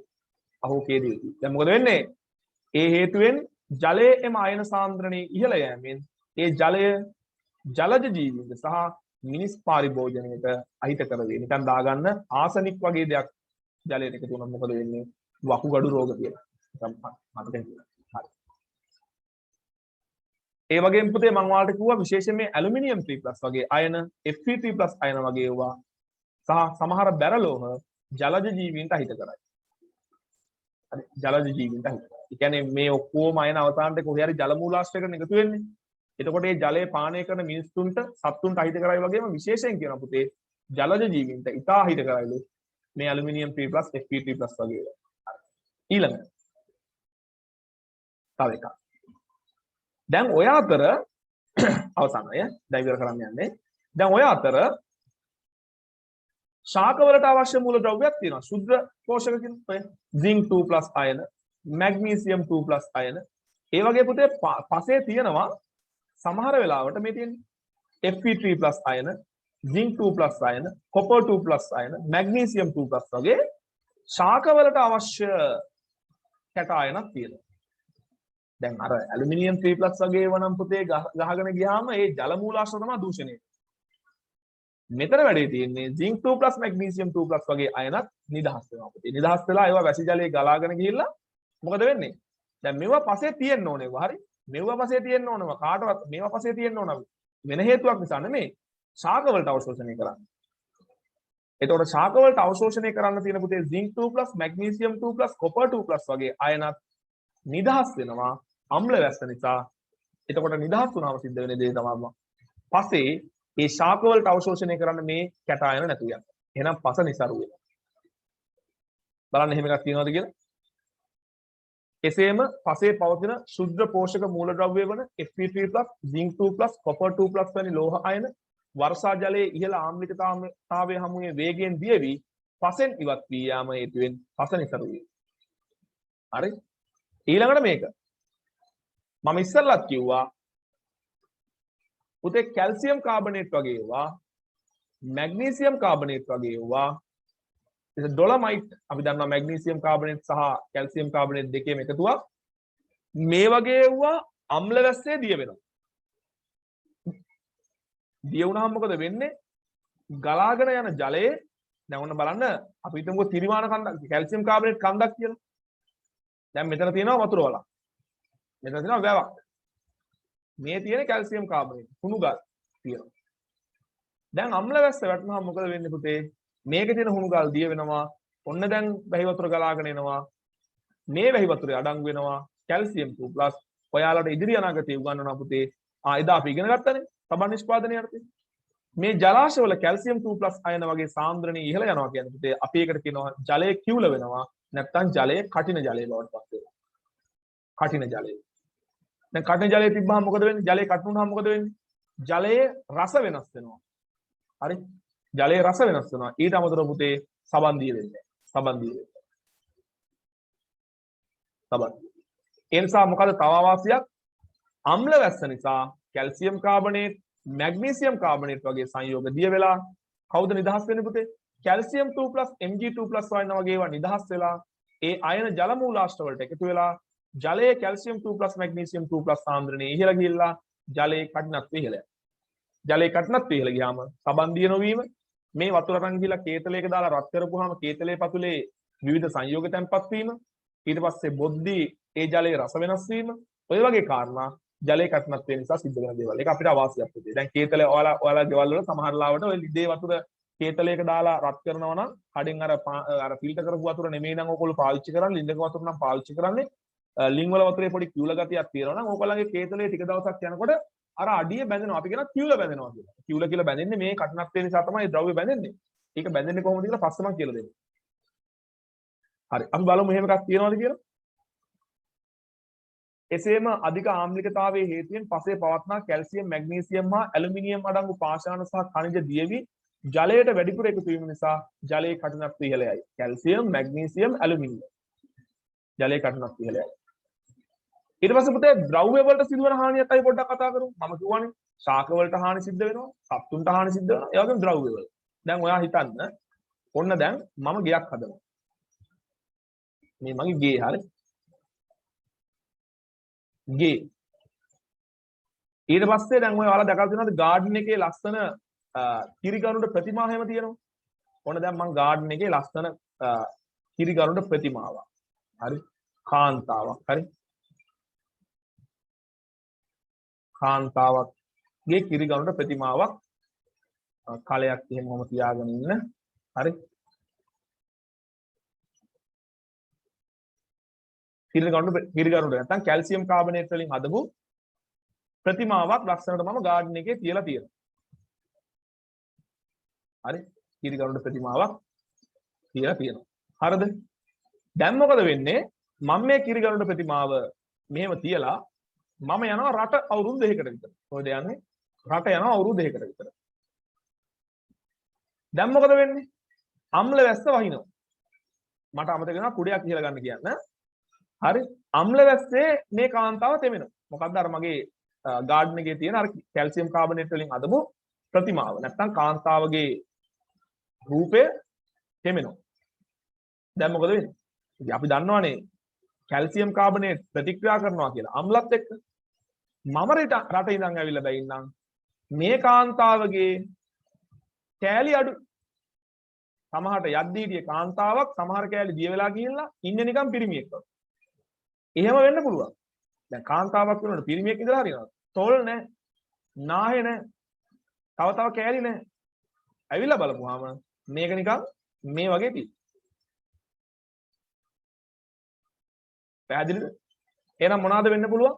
මේ කැල්සියම් කාබනේට් වගේ ද්‍රව්‍ය වලින් හදපු මේ වගේ ප්‍රතිමා අම්ල වැස්සට නිරාවරණය වීම තුල විනාශ වෙනවා. දැන් මේක නම් වැඩක් නැහැ. මේක විසිකලා දාලා මට වෙන කඩින් එකක් ගේන්න පුළුවන්. නමුත් පුතේ ඓතිහාසික වටිනාකමක් තියෙන දේවල්. දැන් උදාහරණයක් විදිහට තාජ් මහල්. ඔයාලා දන්නවා තාජ් මහල් කිරිගරුඩ වලින් නිර්මාණය කරා කියලා. ඒතකොට තාජ් මහල් වගේ ඓතිහාසික වටිනාකමක් තියෙන දේවල්. ඒ වගේ ඓතිහාසික වටිනාකමක් තියෙන පිළිම ඒ වගේ දේවල් පුතේ අම්ල වැස්තර නිරාවරණය වීම තුල මොනවා වෙන්න පුළුවන්ද? ඒගොල්ලන්ගේ අර ඓතිහාසික වටිනාකම නැති වෙන්න පුළුවන්, හානි වෙන්න පුළුවන්. ඊට අමතරව පාලම් මොනවාගෙන්ද හදන්නේ? යකඩ වලින් හදන්නේ. පාලම්. හරි. එතන මේ යකඩ පාලම් ආදිය නිරන්තරයෙන්ම නැත්තම් දීර්ඝ කාලයක් අම්ල වැස්සට නිරාවරණය වීම තුළ මේවා පුතේ කාදනය වෙන්න පුළුවන්, විකාදනය වෙන්න පුළුවන්. නැත්තම් මේ වගේ දෙන යකඩ ප්‍රතික්‍රියා වෙන්න පුළුවන්. අන්න ඒ විදිහට පුතේ අම්ල වැස්ස ද්‍රව්‍ය වලටත් හානි ඇති කරනවා. මේ බලන්න. එසේම ආම්ලිකතාව හේතුවෙන් ලෝහ ආශ්‍රිත ඉදිකිරීම් වල විකාදනයේ වේගවත් වී ඒවායේ යාන්ත්‍රික ශක්තිය දුර්වල කරන අතර ආයු කාලය අඩු කරයි. ඒ කියන්නේ ලෝහ, පාලම් වගේ දේවල්. ඊට අමතරව කිරිගරුඩ වැනි කැල්සියම් කාබනේට් පාෂාණ යොදා සිදු කර ඇති ප්‍රතිමා සහ වෙනත් ඉදිකිරීම් වේගයෙන් විකාදනයට ලක් වී ඒවායේ සියුම් කැටයම් ඉවත් වී ඓතිහාසික වටිනාකම හීන වේ. ඓතිහාසික නෙමෙයි ඓතිහාසික. ඒ කියලා කියන්නේ උදාහරණයක් දාගන්න දැන් තාජ් මහල එහෙම නැත්නම් අර මං කිව්වා වගේ අපි හිතමුකෝ කොහේ හරි ලස්සන දැන් අපි හිතමු දැන් ඔය මම ඇඳපු අපේ ගාඩන් එකේ තියෙන පිළිම නෙමෙයි කොහේ හරි දැන් ඔයාලා දන්නවනේ සමහර දේවල් තියෙනවා පුතේ ඒ පිළිම වලට අපි ආරක්ෂාවක් සපයන්නෙත් නැහැ. එතකොට ඒකේ තියෙන ඓතිහාසික වටිනාකම නැතු වෙනවා. දැන් අපි හිතමුකෝ අතීතයේ ඉඳලා ඒ පිළිමේ තියෙන්නේ හරිද? ඒ පිළිමේ තියෙන්නේ ඒක නිකන් කොහොම නිරාවරණය වෙලා කියලා. ඒකට වහලයක් හදන්නෙත් නැහැ. වහලයක් හැදුවොත් ඒකේ තියෙන ක්වොලිටි එක යනවා. එතකොට මොකද වෙන්නේ? මේවා වැස්සට කොහොමත් තෙමෙන්න තමයි තියෙන්නේ. එතකොට දැන් මේ වගේ තියෙනවා සියුම් කැටයම්. අපි හිතමු මේ ප්‍රතිමාව හදන්න පුළුවන් ඕන කෙනෙක්ට. හැබැයි මේකේ තියෙනවා මොකක් හරි ලස්සන ආර්ට් එකක්. අපිට මේ තියෙන මේ කාන්තාවක් මේ ගවුමක් මේකේ තියෙනවා සියුම් කැටයම්. මේ කැටයම හදන්න කාටවත් බෑ. දැන් ඉන්න කිසිම කලාකාරයෙක්ට මේක හදන්න බෑ. එතකොට මේ ප්‍රතිමාවේ තියෙන වටිනාකම තමයි මේකේ තියෙන මේ සියුම් කැටයම්. හරි. එතකොට මෙයාගේ සමහර ඒ කාන්තා ලක්ෂණ හරි මූණේ හැඩය ඒ වගේ දේවල් සියුම් දේවල් කියනවා. ඒකෙන් තමයි මේකට හරි වටිනාකමක් ලැබිලා තියෙන්නේ. ඒතර අම්ල වැස්ස නිසා මේ සියුම් කැටයම් ආදියට හානි සිද්ධ වුණොත් එළියෙන් බලද්දී ප්‍රතිමාවේ විදිහටම තියෙනවා. නමුත් ඒකට අර ඓතිහාසික වටිනාකමක් අරන් දුන සියුම් කැටයම් සමහර ඩිසයින් ඒවා විනාශ වෙලා ගිහිල්ලා. ඒතකොට ඒ ප්‍රතිමාවේ වැඩක් නැහැ. අන්න ඒ වගේ දෙයක් තමයි කිව්වේ. කියමු දෙය පැහැදිලිද? ඉතින් ඒ වගේ පුතේ ද්‍රව්‍ය වලට හානි සිද්ධ වෙන්න පුළුවන්ලු. ඊට අමතරව කුණුගල් ආශ්‍රිත බදාම. දැන් අපිට ඇත්තටම සිමෙන්ති නිෂ්පාදනයේ නැහැනේ. මේ සිමෙන්ති නිෂ්පාදනයට ගන්නවා පුතේ හුණුගල්. හුණුගල් කියන්නේ කැල්සියම් කාබනේට්. එතකොට පුතේ අපි බදාම සහ සිමෙන්ති වලින් විවිධ දේවල් හදනවා කියලා කියන්නේ එතන කැල්සියම් කාබනේට් අඩංගු වෙනවා. මොකද කියන්නේ යොදා ඉදි කරන ලද නිවාස සහ නිර්මිතවල යාන්ත්‍රික ශක්තිය හීන කරයි. හීන කරයි කියන්නේ අඩු කරනවා කියන්නේ. මෙහිදී බදාම සහ සිමෙන්ති වල අඩංගු ද්‍රාව්‍යතාවයේ අඩු කාබනේට් සංයෝග අම්ල වැසි සහ ආම්ලික වායු හේතුවෙන් වඩා ද්‍රාව්‍ය සල්ෆේට සහ නයිට්‍රේට් සංයෝග බවට පත් කරයි. දැන් මේ බලන්න බිත්තියක් තියෙනවා. මේ බිත්තිය හදලා තියෙන බදාමේ තියෙනවා කැල්සියම් කාබනේට්. මේ වැස්සට මේ බිත්තිය තෙමෙනවා. හැබැයි මේ බදාමේ තියෙන කැල්සියම් කාබනේට් නම් කැල්සියම් කාබනේට් වතුරේදී වෙන්නේ නැහැ. ඒ නිසා බිත්තියට හානියක් නැහැ. හැබැයි අම්ල වැස්සත් එක්ක ප්‍රතික්‍රියා කරලා නැත්නම් මේ වගේ SO2 වගේ ආම්ලික වායු එක්ක ප්‍රතික්‍රියා කරලා මෙතන නම් තියෙන පුතේ ආම්ලික වායු එක්ක ප්‍රතික්‍රියාවක්. ඔයා මේක සල්ෆියුරික් එක්ක ප්‍රතික්‍රියාව කියලා ලිව්වත් කමක් නැහැ. ආම්ලික වායු දැන් ඔන්න ආම්ලික වායු වගේ දේවල් එක්ක ප්‍රතික්‍රියා කරලා කැල්සියම් කාබනේට් කැල්සියම් සල්ෆේට් බවට පත් වෙනවා. එතනදී කැල්සියම් සල්ෆේට් පුතේ ජලාණු දෙකක් එක්ක සජල අවස්ථාවේ තියෙන්නේ. ඔයාලා මේ කොටස නිකන් අවසානට මතක තියාගන්න උත්සාහ කරන්න. මෙතනින් එහාට කියපුවා ලේසි මතක තියාගන්න එක. එතකොට මෙතන වෙලා තියෙන පුතේ මේ ප්‍රතික්‍රියාව වෙලා තියෙන්නේ බදාම වල තියෙන කැල්සියම් කාබනේට් හරි SO2 වගේ ආම්ලික වායු එක්ක ප්‍රතික්‍රියා කරපුවාම කැල්සියම් කාබනේට් තත්ත්වයෙන් වෙනස් වෙලා කැල්සියම් සල්ෆේට් වගේ බවට පත් වෙන්න පුළුවන්ලු. හැබැයි කැල්සියම් කාබනේට් වලට වඩා කැල්සියම් සල්ෆේට් ජල ද්‍රාව්‍යයි. ජල ද්‍රාව්‍යයි. ඒතර ජල ද්‍රාව්‍ය වෙනකොට වෙන්නේ වහින්න කැල්සියම් කාබනේට් හේදිලා ගියේ නැති වුණාට පුතේ ඒ කැල්සියම් කාබනේට් SO2 වගේ ආම්ලික වායුත් එක්ක ප්‍රතික්‍රියා කරලා හදන ඒ සිමෙන්ති වල ඒ බදාම වල තියෙන කැල්සියම් කාබනේට් SO2 වගේ වායුත් එක්ක ප්‍රතික්‍රියා කරලා හදන කැල්සියම් සල්ෆේට් H2O වගේ ඒවා ජලයේ දියද. ඒතර වෙන්නේ පුතේ මේ බිත්තිය හොදා යනවා. ඒක නම් ඊට වඩා මට කියන්න බෑ. මම කට රිදෙනවා දැන්. ඒ නිසා මේ ඒක කියලා මතක තියාගන්න. දැන් මට නවත්තන්න හිතෙනවා. හරි? දැන් පැය දෙකක්ම ඇත්තටම එකම දිගට කියවුවනේ. හරි? අර හාමුදුරුවෝ නමක් නම් මේ ළඟදී පැය 6ක් එක දිගට ධර්ම දේශනයක් කළා. ඔයාලා දන්නවද වෙසක් දවසේ මම සිල් ගත්තා කියලා? දන්නේ නැහැ නේ. ඔයාලා පන්ති නිමාඩු දීලා මම සිල් ගත්තා එක. හැබැයි මම සිල් ගත්තේ උදේ. හවස මම නිකන් හිටියා. නමුත් ඉතින් සිල් අරගෙන හවස පන්ති කරන්න හිතුන්නේ නැහැ. වෙසක් දවසේ හරි. වෙසක් දවසේ මම සිල් ගත්තා කියලා බොරු කියන්නේ නැහැ. ඇත්තටම සිල් ගත්ත නිසා සිල් ගත්තා කිව්වේ. එදා නෙමෙයි හැබැයි අර හාමුදුරුවෝ නමක් පැය 6ක් ධර්ම දේශනයක් තිබ්බේ ඊට පහුවදා. මම ඒකෙන් ටිකක් ඇහුවා හැබැයි. හරි. පැය දෙකක් කතා කරද්දි මෙච්චර මහන්සි නම් පැය 6ක් කතා කරද්දි කොච්චර මහන්සියද? හරි කොහොම හරි කමක් නැහැ. දැන් අම්ල වැසිය අඩු කරන්න මොනවද කරන්න පුළුවන් දේවල්? මේකක් ඉවර කරමු. ඒතකොට මාතෘකාව ඉවරයිනේ. හරි. අපි සරලවම ගමුකෝ. ඔගේ පදනම මොකද්ද? අම්ල වැසිය අඩු කරන්න නම් පුතේ ප්‍රධාන වශයෙන්ම NO2 වායුව ගියේ කොහෙන්ද? වාහනවල දුම්බට වලින්. NO වායුව එළියට ආවා. ඒකෙන් NO2 හැදුවා. එහෙනම් අම්ල වැසිය අඩු කරන්න නම් අපි අනිවාර්යයෙන්ම එක්කෝ ඉන්ධන දහනය අඩු කරන්න ඕන. එහෙම නැත්නම් මේ වාහනවල දුම්බට වලින් NO එන එක නවත්තන්න ඕන. අපි එහෙම සරලව තේරුම් ගමුකෝ. ඊට පස්සේ ආයෙත් දැන් අපිට ස්වාභාවික ක්‍රියාවලිය නවත්තන්න බෑනේ පුතේ. අපිට නවත්තන්න පුළුවන් මිනිසා විසින් සිදු කරන ක්‍රියාකාරකම්. ඒතර මිනිසා මොකද්ද කරන්නේ? කර්මාන්ත ශාලාවල ඩීසල් පුච්චනවා. ඒතර කර්මාන්ත ශාලාවල ඩීසල් පුච්චනකොට ඒ වගේම කර්මාන්ත ශාලාවල ගල් අඟුරු පුච්චනකොට මේ දුම්බටෙන් තමයි SO2 යන්නේ. එතකොට කර්මාන්ත ශාලාවල ඩීසල් පුච්චනකොට කර්මාන්ත ශාලාවල ගල් අඟුරු පුච්චනකොට ඒ නිදහස් වෙන SO2 ටික වායු ගෝලයට නිදහස් වෙන්නේ නැතුව නවත්ත ගන්න පුළුවන් වුණා නම් ගේම ගොඩ. වාහනවල දුම්බටෙන් NO එළියට එන එක නවත්ත ගන්න පුළුවන් වුණා නම් ගේම ගොඩ. අපි බලමු මොනවාද භාවිතා කරන්න පුළුවන් ක්‍රියාකාරක. එකක් තමයි පුතේ සරලවම මේ දහනය කරන ඉන්ධන ප්‍රමාණය අඩු කිරීම. එහෙම නැත්නම් මොකද කියන්නේ? ගල් අඟුරු හෝ ඩීසල් බලාගාර තුල අඩු සල්ප ප්‍රතිශතයක් සහිත ගල් අඟුරු සහ ඩීසල් යොදා ගැනීම. මේ කියන්නේ පුතේ අපි ගල් අඟුරු සහ ඩීසල් පුච්චනවා නම් පොඩ්ඩක් හොයලා බලලා පුළුවන් තරම් ඒ සල්ප ප්‍රමාණය අඩු ගල් අඟුරු සහ ඩීසල් පුච්චන්න පුළුවන් නම් අපිට යම් SO2 විමෝචනය වීම යම් ප්‍රමාණයකින් අඩු කරගන්න පුළුවන්. දෙක බලාගාර මගින් පිටවෙන SO2 වැනි ආම්ලික වායු ඉවත් කිරීමට ක්‍රමවේද යොදා ගැනීම. ඒ කියන්නේ අපි ඩීසල් ගල් අඟුරු පුච්චනවා හැබැයි පිටවෙන SO2 ටික නවත්තන්න ක්‍රමයක් හොයාගන්න. මොකද ක්‍රමය? SO2 සමග ප්‍රතික්‍රියා කළ හැකි ද්‍රව්‍ය එක්කර ගල් අඟුරු දහනය කිරීම. ඒ කියන්නේ ගල් අඟුරු වලට මේකොල්ල කැල්සියම් කාබනේට් කලවම් කරනවා. දැන් මොකද වෙන්නේ? මෙහෙන් ගල් අඟුරු පිච්චෙනවා. ගල් අඟුරු පිච්චෙලා කාබන් ඩයොක්සයිඩ් යයි. ඊට අමතරව ගල් අඟුරු වලට කැල්සියම් කාබනේට් එකතු කළා. දැන් මොකද වෙන්නේ? කැල්සියම් කාබනේට් වියෝජනය වෙනවා කැල්සියම් ඔක්සයිඩ් බවට. හැබැයි මේකෙන් හානිය තමයි පුතේ කාබන් ඩයොක්සයිඩ් පිට වෙනවා. පස්සේ අපි කියනවා කාබන් ඩයොක්සයිඩ් හේතු වෙනවා ගෝලීය උණුසුම. නමුත් දැන් අම්ල වැස්සෙ නවත්තන්න ඕන. කැල්සියම් කාබනේට් ගල් අඟුරු වලට දාලා පුච්චපුවාම ගල් අඟුරු පිච්චෙනකොට ඔටෝමැටිකලි කැල්සියම් කාබනේට් ටික කැල්සියම් ඔක්සයිඩ් වලට යනවා. කැල්සියම් ඔක්සයිඩ් කියන්නේ භාෂ්මිකයිනේ පුතේ. එතකොට අර ගල් අඟුරු වල තියෙන සල්ෆර් දැන් මේ බලන්න ඔන්න ගල් අඟුරු වල කාබන් තියෙනවා. එයා පිච්චිලා කාබන් ඩයොක්සයිඩ් හදනවා. ගල් අඟුරු වල තියෙන සල්ෆර් SO2 එක. ඒ ASCII අර ගල් අඟුරු වල දාපු කැල්සියම් කාබනේට් ටික කැල්සියම් ඔක්සයිඩ්. හැබැයි කැල්සියම් ඔක්සයිඩ් කියන්නේ භාෂ්මිකයි. සල්ප දහණයෙන් හැදෙන SO2 ආම්ලිකයි. එහෙනම් මොකද වෙන්නේ? ඒ හැදිච්ච කැල්සියම් ඔක්සයිඩ් මේ හැදෙන SO2 එක්ක ප්‍රතික්‍රියා කරලා කැල්සියම් සල්ෆයිඩ් හදලා SO2 ටික වායුවක් විදිහට යන්න දෙන්නේ නැතුව හිර කරගන්න. තේරුණාද කියමු දෙය? ගල් අඟුරු වලට කැල්සියම් කාබනේට් වගේ ද්‍රව්‍ය දාලා පුච්චනවා. ඒතර ප්‍රතික්‍රියා විදිහට ලියන්න කිව්වොත් මම ගල් අඟුරු කාබන් කියලා හිතන්නම්. කාබන් නේ. කාබන් ඩයොක්සයිඩ් දෙනවා ගල් අඟුරු පිච්චෙනවා. ඒ වගේ දෙන සල්ෆර් SO2 බවට පත් වෙනවා. ගල් අඟුරුත් එක්ක කලවම් කරපු කැල්සියම් කාබනේට් කැල්සියම් ඔක්සයිඩ් බවට පත් වෙනවා. ඒ කැල්සියම් ඔක්සයිඩ් භාෂ්මික නිසා අර හැදෙන SO2 එක්ක ප්‍රතික්‍රියා කරලා කැල්සියම් සල්ෆයිඩ් හදනවා. දැන් පිට වෙන්න තිබිච්ච SO2 ටික තියෙන්නේ කොහෙද? කැල්සියම් සල්ෆයිඩ් වල.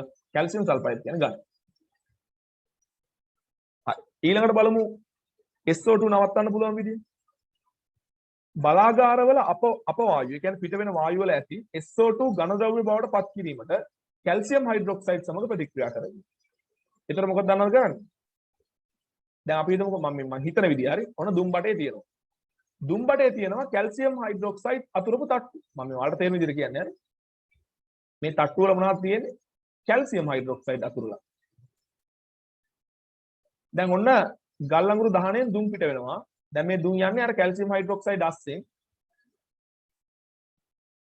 ඒතරව දන්නවා කැල්සියම් හයිඩ්‍රොක්සයිඩ් කියන්නේ භාෂ්මිකයි. එතකොට මෙහෙන් දැන් SO2 වෙනවා. හැබැයි මේ SO2 කැල්සියම් හයිඩ්‍රොක්සයිඩ් එක්ක ගැටෙනකොට ඒ දෙන්න අතර ප්‍රතික්‍රියාවක් වෙනවා. එහෙනම් පිට වෙන වායුවේ සල්ෆර් ඩයොක්සයිඩ් නැහැ. ප්‍රතික්‍රියාව තමයි මේ තියෙන්නේ. මොකද්ද? මේ තියෙන්නේ අපවායුවේ නැත්නම් දුම් වල තියෙන SO2 ඒ දුම කැල්සියම් හයිඩ්‍රොක්සයිඩ් එක්ක ගැටිලා යනකොට SO2 ටික කැල්සියම් හයිඩ්‍රොක්සයිඩ් එක ප්‍රතික්‍රියා කරලා කැල්සියම් සල්ෆයිඩ් බවට පත් වෙනවා. ඒ කියන්නේ පිටේ අර මෙහෙන් එන දුම කැල්සියම් හයිඩ්‍රොක්සයිඩ් තුලින් යනකොට එද්දි SO2 තිබ්බට කැල්සියම් හයිඩ්‍රොක්සයිඩ් හරහා යනකොට SO2 නැහැ. ඒ ටික කැල්සියම් හයිඩ්‍රොක්සයිඩ් එක පිට වෙනවා. අවසාන එක.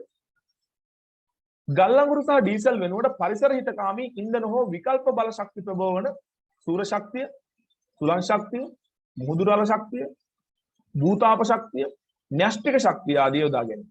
ඒක පැහැදිලි කරන්න යන්නේ නැහැ. ඒ වගේ අපිට ගල් අඟුරු පුච්චනවා ඩීසල් පුච්චනවා වෙනුවට දවලා දන්නවා ඔය පුත්තලම් පැත්තේ ඔයකොල්ලෝ පොඩක් කල්පිටි සයිඩ් එකේ ට්‍රිප් එකක් එහෙම ගිහලා බලා ගන්න පුත්තලම් පැත්තේ බූරුවක් ඉන්නවා. පුත්තලම ඇතරම් බූරුව නැහැ, බූරුව ඉන්නේ කල්පිටියේ. පුත්තලම් පැත්තේ යනකොට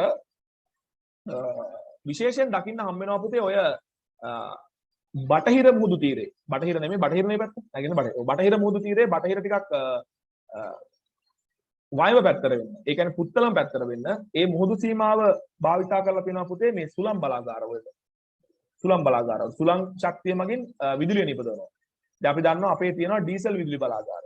නොරොච්චෝලේ ගල් අඟුරු බලාගාර. ඒතොර නොරොච්චෝලේ වැඩ කරනවා කියන පුතේ ගල් අඟුරු පිට වෙන්නේ. එහෙනම් නොරොච්චෝලේ ආශ්‍රිතව SO2 පිට වෙන සිද්ධ වෙනවා. කැලණි 30 කියලා කියන්නේ කොළඹ කැලණි 30 කියලා කියන්නේ පුතේ ඩීසල් විදුලි බලාගාරය. එහෙනම් ඩීසල් පුච්චනවා කියලා කියන්නේ SO2 පිට වෙනවා. එතන අපිට පුළුවන් නම් නොරොච්චෝලේ නවත්තලා කැලණි 30 නවත්තලා ඒ වෙනුවට සුළං විදුලි බලාගාර දෙකක් හදාගන්න අපිට පුළුවන්. නොරොච්චෝලෙන් පිට වෙන SO2 ටික නවත්තන්න පුළුවන්. කැලණි 30 පිට වෙන SO2 ටික නවත්තන්න පුළුවන්.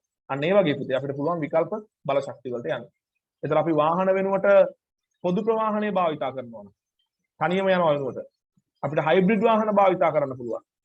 විදුලි දුම්රිය වගේ භාවිතා කරන්න පුළුවන් නම් අපිට පුළුවන් පුතේ ඒ වාහන ආශ්‍රිතව විමෝචනය වන NO2 වගේ වායුන් පිටවීම නවත්ත ගන්න.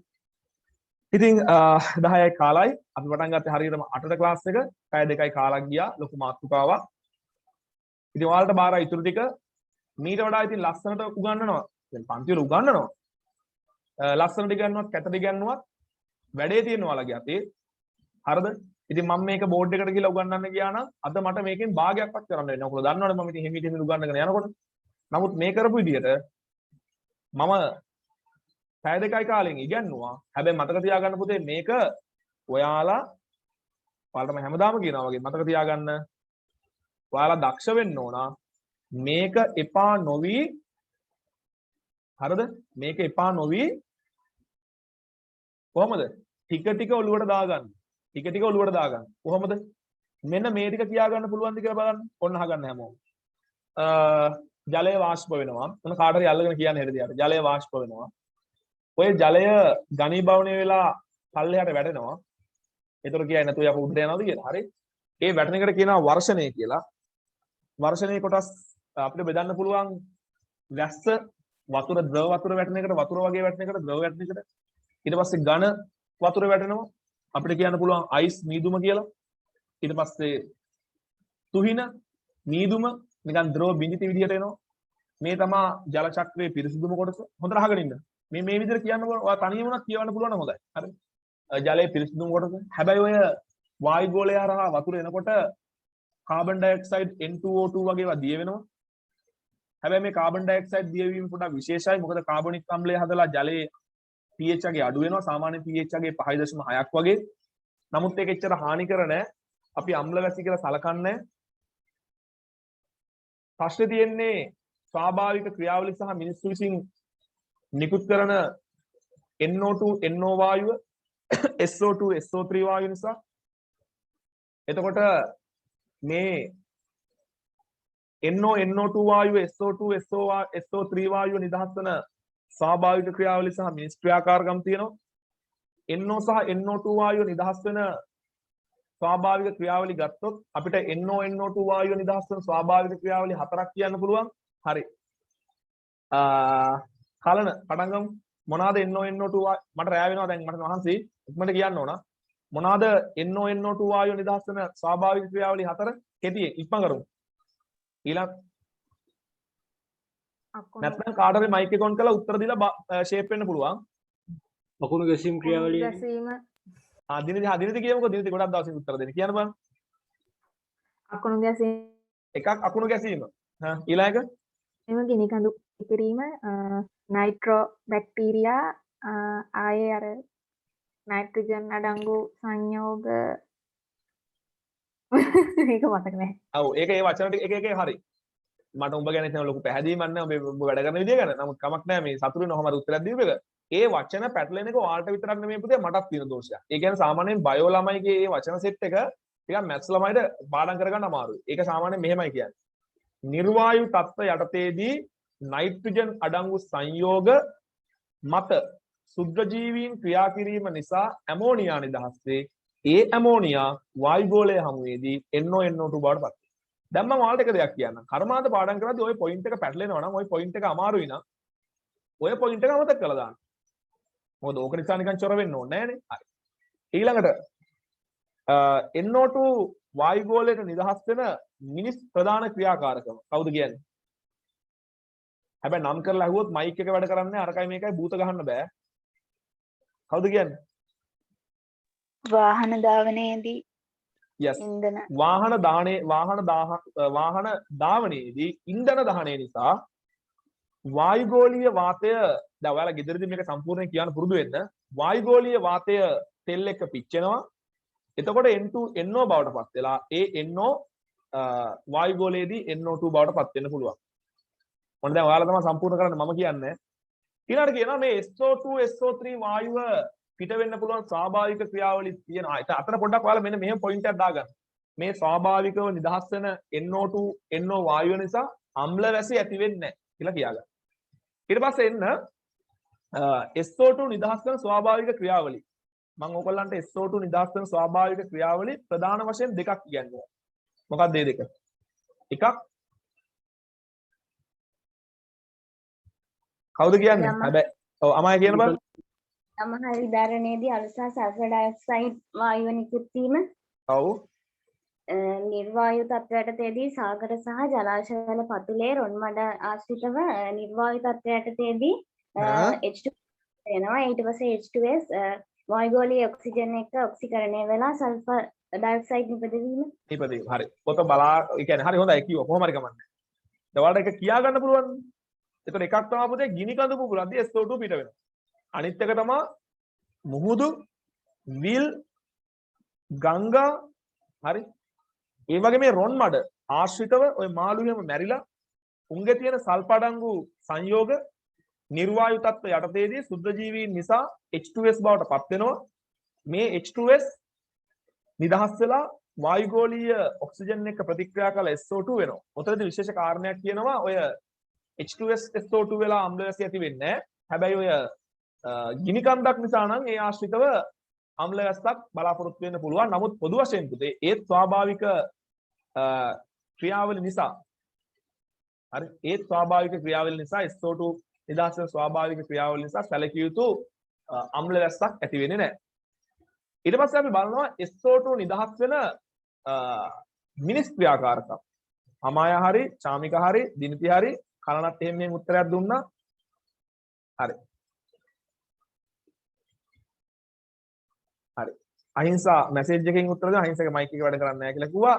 මම ඒක පිළිගන්නේ නැහැ වුණා. ඒක පිළිගන්නේ නැහැ කියන්නේ මට මම ඒ උත්තරේ බලාපොරොත්තු වෙනවා මයික් එක ඔන් කරලා කියන්න පුළුවන් කෙනෙක්. කොහොම කියන්නේ? කවුද කියන්නේ?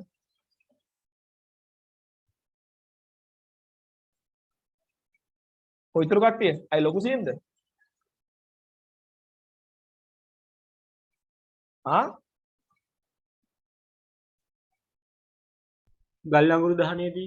ගල් අඟුරු දහනයේදී ගල් අඟුරු වල තියෙනවා සල්පඩංගු සංයෝග. ඊට අමතරව සල්පඩංගු සංයෝග තියෙන ඩීසල් වගේ ඉන්ධන දහනයේදී හරිද? ඒකොල්ල දහනයේදී SO2 පිට වෙන්න පුළුවන්. ඔන්න ගල් අඟුරු බලාගාරයක් ආශ්‍රිතව ඩීසල් දහනය කරන විදුලි බලාගාරයක් ආශ්‍රිතව වගේ නම් පුතේ සැලකිය යුතු SO2 ප්‍රමාණයක් තියෙනවා. ඒ නිසා අම්ල වැසි ඇති වෙන්න පුළුවන්. හරි. අහිංසා උත්තර ටිකක් දීලා තියෙනවා. මම ඒක පිළිගන්නම් කමක් නැහැ කොහොම හරි. හරි. ඊළඟට දැන් ඊළඟ වැඩේ තියෙන්නේ ඔය වායු ටික ප්‍රතික්‍රියා කරලා අම්ල ටික හැදෙන කලියන එකනේ. ඒ ටික කොහොම හරි පුරුදු වෙන්න ඕන. දැන් මම ප්‍රශ්නයක් කියවනවා මේ සතියේ. ඒ ප්‍රශ්නේ ලස්සනට උත්තර ටික ලියලා ඉවන්න. ඊට පස්සේ පුතේ විශේෂයෙන්ම හරිම නීට් එකට පාඩම් කරන්න ඕන තැන තමා පුතා මේ මොකද දන්නවද? මේකොල්ලන්ගෙන් වෙන පරිසර හානිය. හරිද? මේකොල්ලන්ගෙන් සිදුවෙන පරිසර හානිය. ඔයාලා මෙහෙම කරන්න. ඔයාලා ඔක්කොම පාඩම් කරන්න යන්න එපා. ඔයාට සෙට් වෙන ඔයාට මතක තියාගන්න පුළුවන් වචන තියෙනවනේ. අන්නේ වචන තියෙන පරිසර හානි ටිකක් මතක තියාගන්නකො.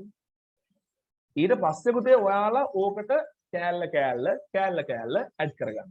ඒකයි මම කිව්වේ මේක මතක තියාගන්න ආර්ට් එක තියෙන ඔයාලා ළඟ. ඔක්කොම ගොඩ බදා ගන්න ගියොත් පාඩම එපා වෙනවා. එහෙම නෙමෙයි. ඉස්සෙල්ලා ස්ට්‍රක්චර් එකක් හදාගන්න, මූලික කරුණු ටික මතක තියාගන්න. ඊට පස්සේ 160ක් විතර මතක තියාගන්න. ඔය 160ට පොඩ කෑලි එකතු කරන්න. ඒ ගමන් සතියේ දවසක් විතර තියාගෙන කලින් කර්මාන්තත් පොඩ අරහෙන් මෙහෙන් චුට්ටක් බලන්න. බලලා සමස්තයක් විතර පාඩම ඉස්සරහට අරගෙන යන්න. අපිට තව ටික දවසකින් කර්මාන්ත රසායනයේ පාස් පේපර් ප්‍රශ්න කරන්නත් පුළුවන්. කොහොමත් අපි දැනට ප්‍රශ්න ටිකක් ලියන නිසා අපිට එච්චර ගැටලුවක් නැහැ. අපි ලබන බදාදා තීරණය කරලා සමුදමම දාලා තියෙනවා පාස් පේපර් එක ඩිස්කස් කරන්න. ඒ වැඩේ අනිවාර්යෙන් කරන්න ඕන. මට අහිංස විතරයි ඩිස්කස් කරන්න ඕන ප්‍රශ්න ටික කිව්වේ. අනිත් කට්ටියගෙන් ප්‍රශ්න ටික කිව්වේ නැහැ. ඒ නිසා ඩිස්කෂන් එකේදී ඕගොල්ලන්ගේ ප්‍රශ්න ටික මග ඇරලා යයි. ඕගොල්ලෝ හරියට ප්‍රශ්න ටිකක් තෝරලා ඉවුවොත් මට ඒ ටික විතරක් ඩිස්කස් කරලා නවත්තන්න පුළුවන්. ඒ නිසා පොඩ්ඩක් තමන්ට අමාරු ප්‍රශ්න තිබ්බොත් ඒ ටික ඩිස්කස් කරලා එවන්න. අපි 2020 ප්‍රශ්න පත්‍රයේ සමුද සාකච්ඡා කරන්න හිමුවත් හරි. මට ළමයි ගොඩක් කීප දෙනෙක්ම උත්තර ලියලා එවලා තියෙනවා. කීප දෙනෙක් විතරක් උත්තර එවලා නැහැ. ඊළඟට මාකින් ස්කීම් එක බලාගෙන ඉරි ගහපෙවුන් ඉන්නවනම් උන්ට ඉතින් මේ අමාරු ප්‍රශ්න කියලා જાතියක් නැහැ. ඒ නිසා ඒ වගේ බොරු වැඩ කරන්න එපා. අනිවාර්යයෙන්ම මතක ඇතුව ඕගොල්ලෝ අර මම කියපු දේ කරන්න. මොකද්ද? MCQ 10ක් හරි ගියත් කමක් නැහැ. ඔයාලට කරන්න තියෙන්නේ ඒ හරියන 10 මොකද්ද කියලා බලා ගන්න. 10ට එක අලුතෙන් ඇඩ් කරන්න. මම මේ ඔයාලට කතා කරන ගමන් හෙව්වේ ඔයගොල්ලන්ගේ ඊළඟ කර්මාන්ත රසායනයේ 6 මේ තියෙන බඩු.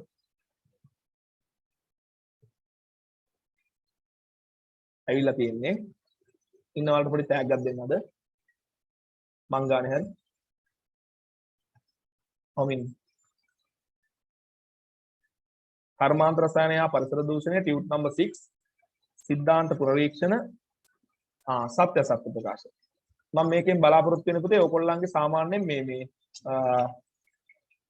අහපව පාර රිවයිස් කරන්න. දැන් ඔයගොල්ලන්ට මම කියවනේ අහපව පාර පරණ කර්මාන්ත බලන්න කියලා. ඔන්න මම ටියුට් එකක් වෙනවා ඔයගොල්ලන්ට මේ මොහොතේ. ඒ ටියුට් එක ඔයගොල්ලන්ට උදව් කරයි. අහපව පාරක් ඇමෝනියා ඊට පස්සේ සෝඩියම් හයිඩ්‍රොක්සයිඩ් මැග්නීසියම් නිෂ්පාදනය බලන්න. ඒතකොට ඔයගොල්ලෝ මෙහෙම කරන්න පුතේ. ඔයාලා මෙහෙම කරන්න.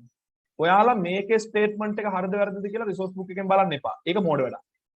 මෙතන ඇත්තටම තියෙන්නේ ඔයාලා මේ වගන්ති 25 උඩින් බලයි යන්න. මේකේ තියෙනවා ඇමෝනියා නිෂ්පාදනය කියලා. මේකේ තියෙනවා මැග්නීසියම් නිස්සාරණය කියලා. ආයේ මේකේ තියෙනවා සෝඩියම් හයිඩ්‍රොක්සයිඩ් නිෂ්පාදනය. ආයේ මේකේ තියෙනවා සබන් නිෂ්පාදනය.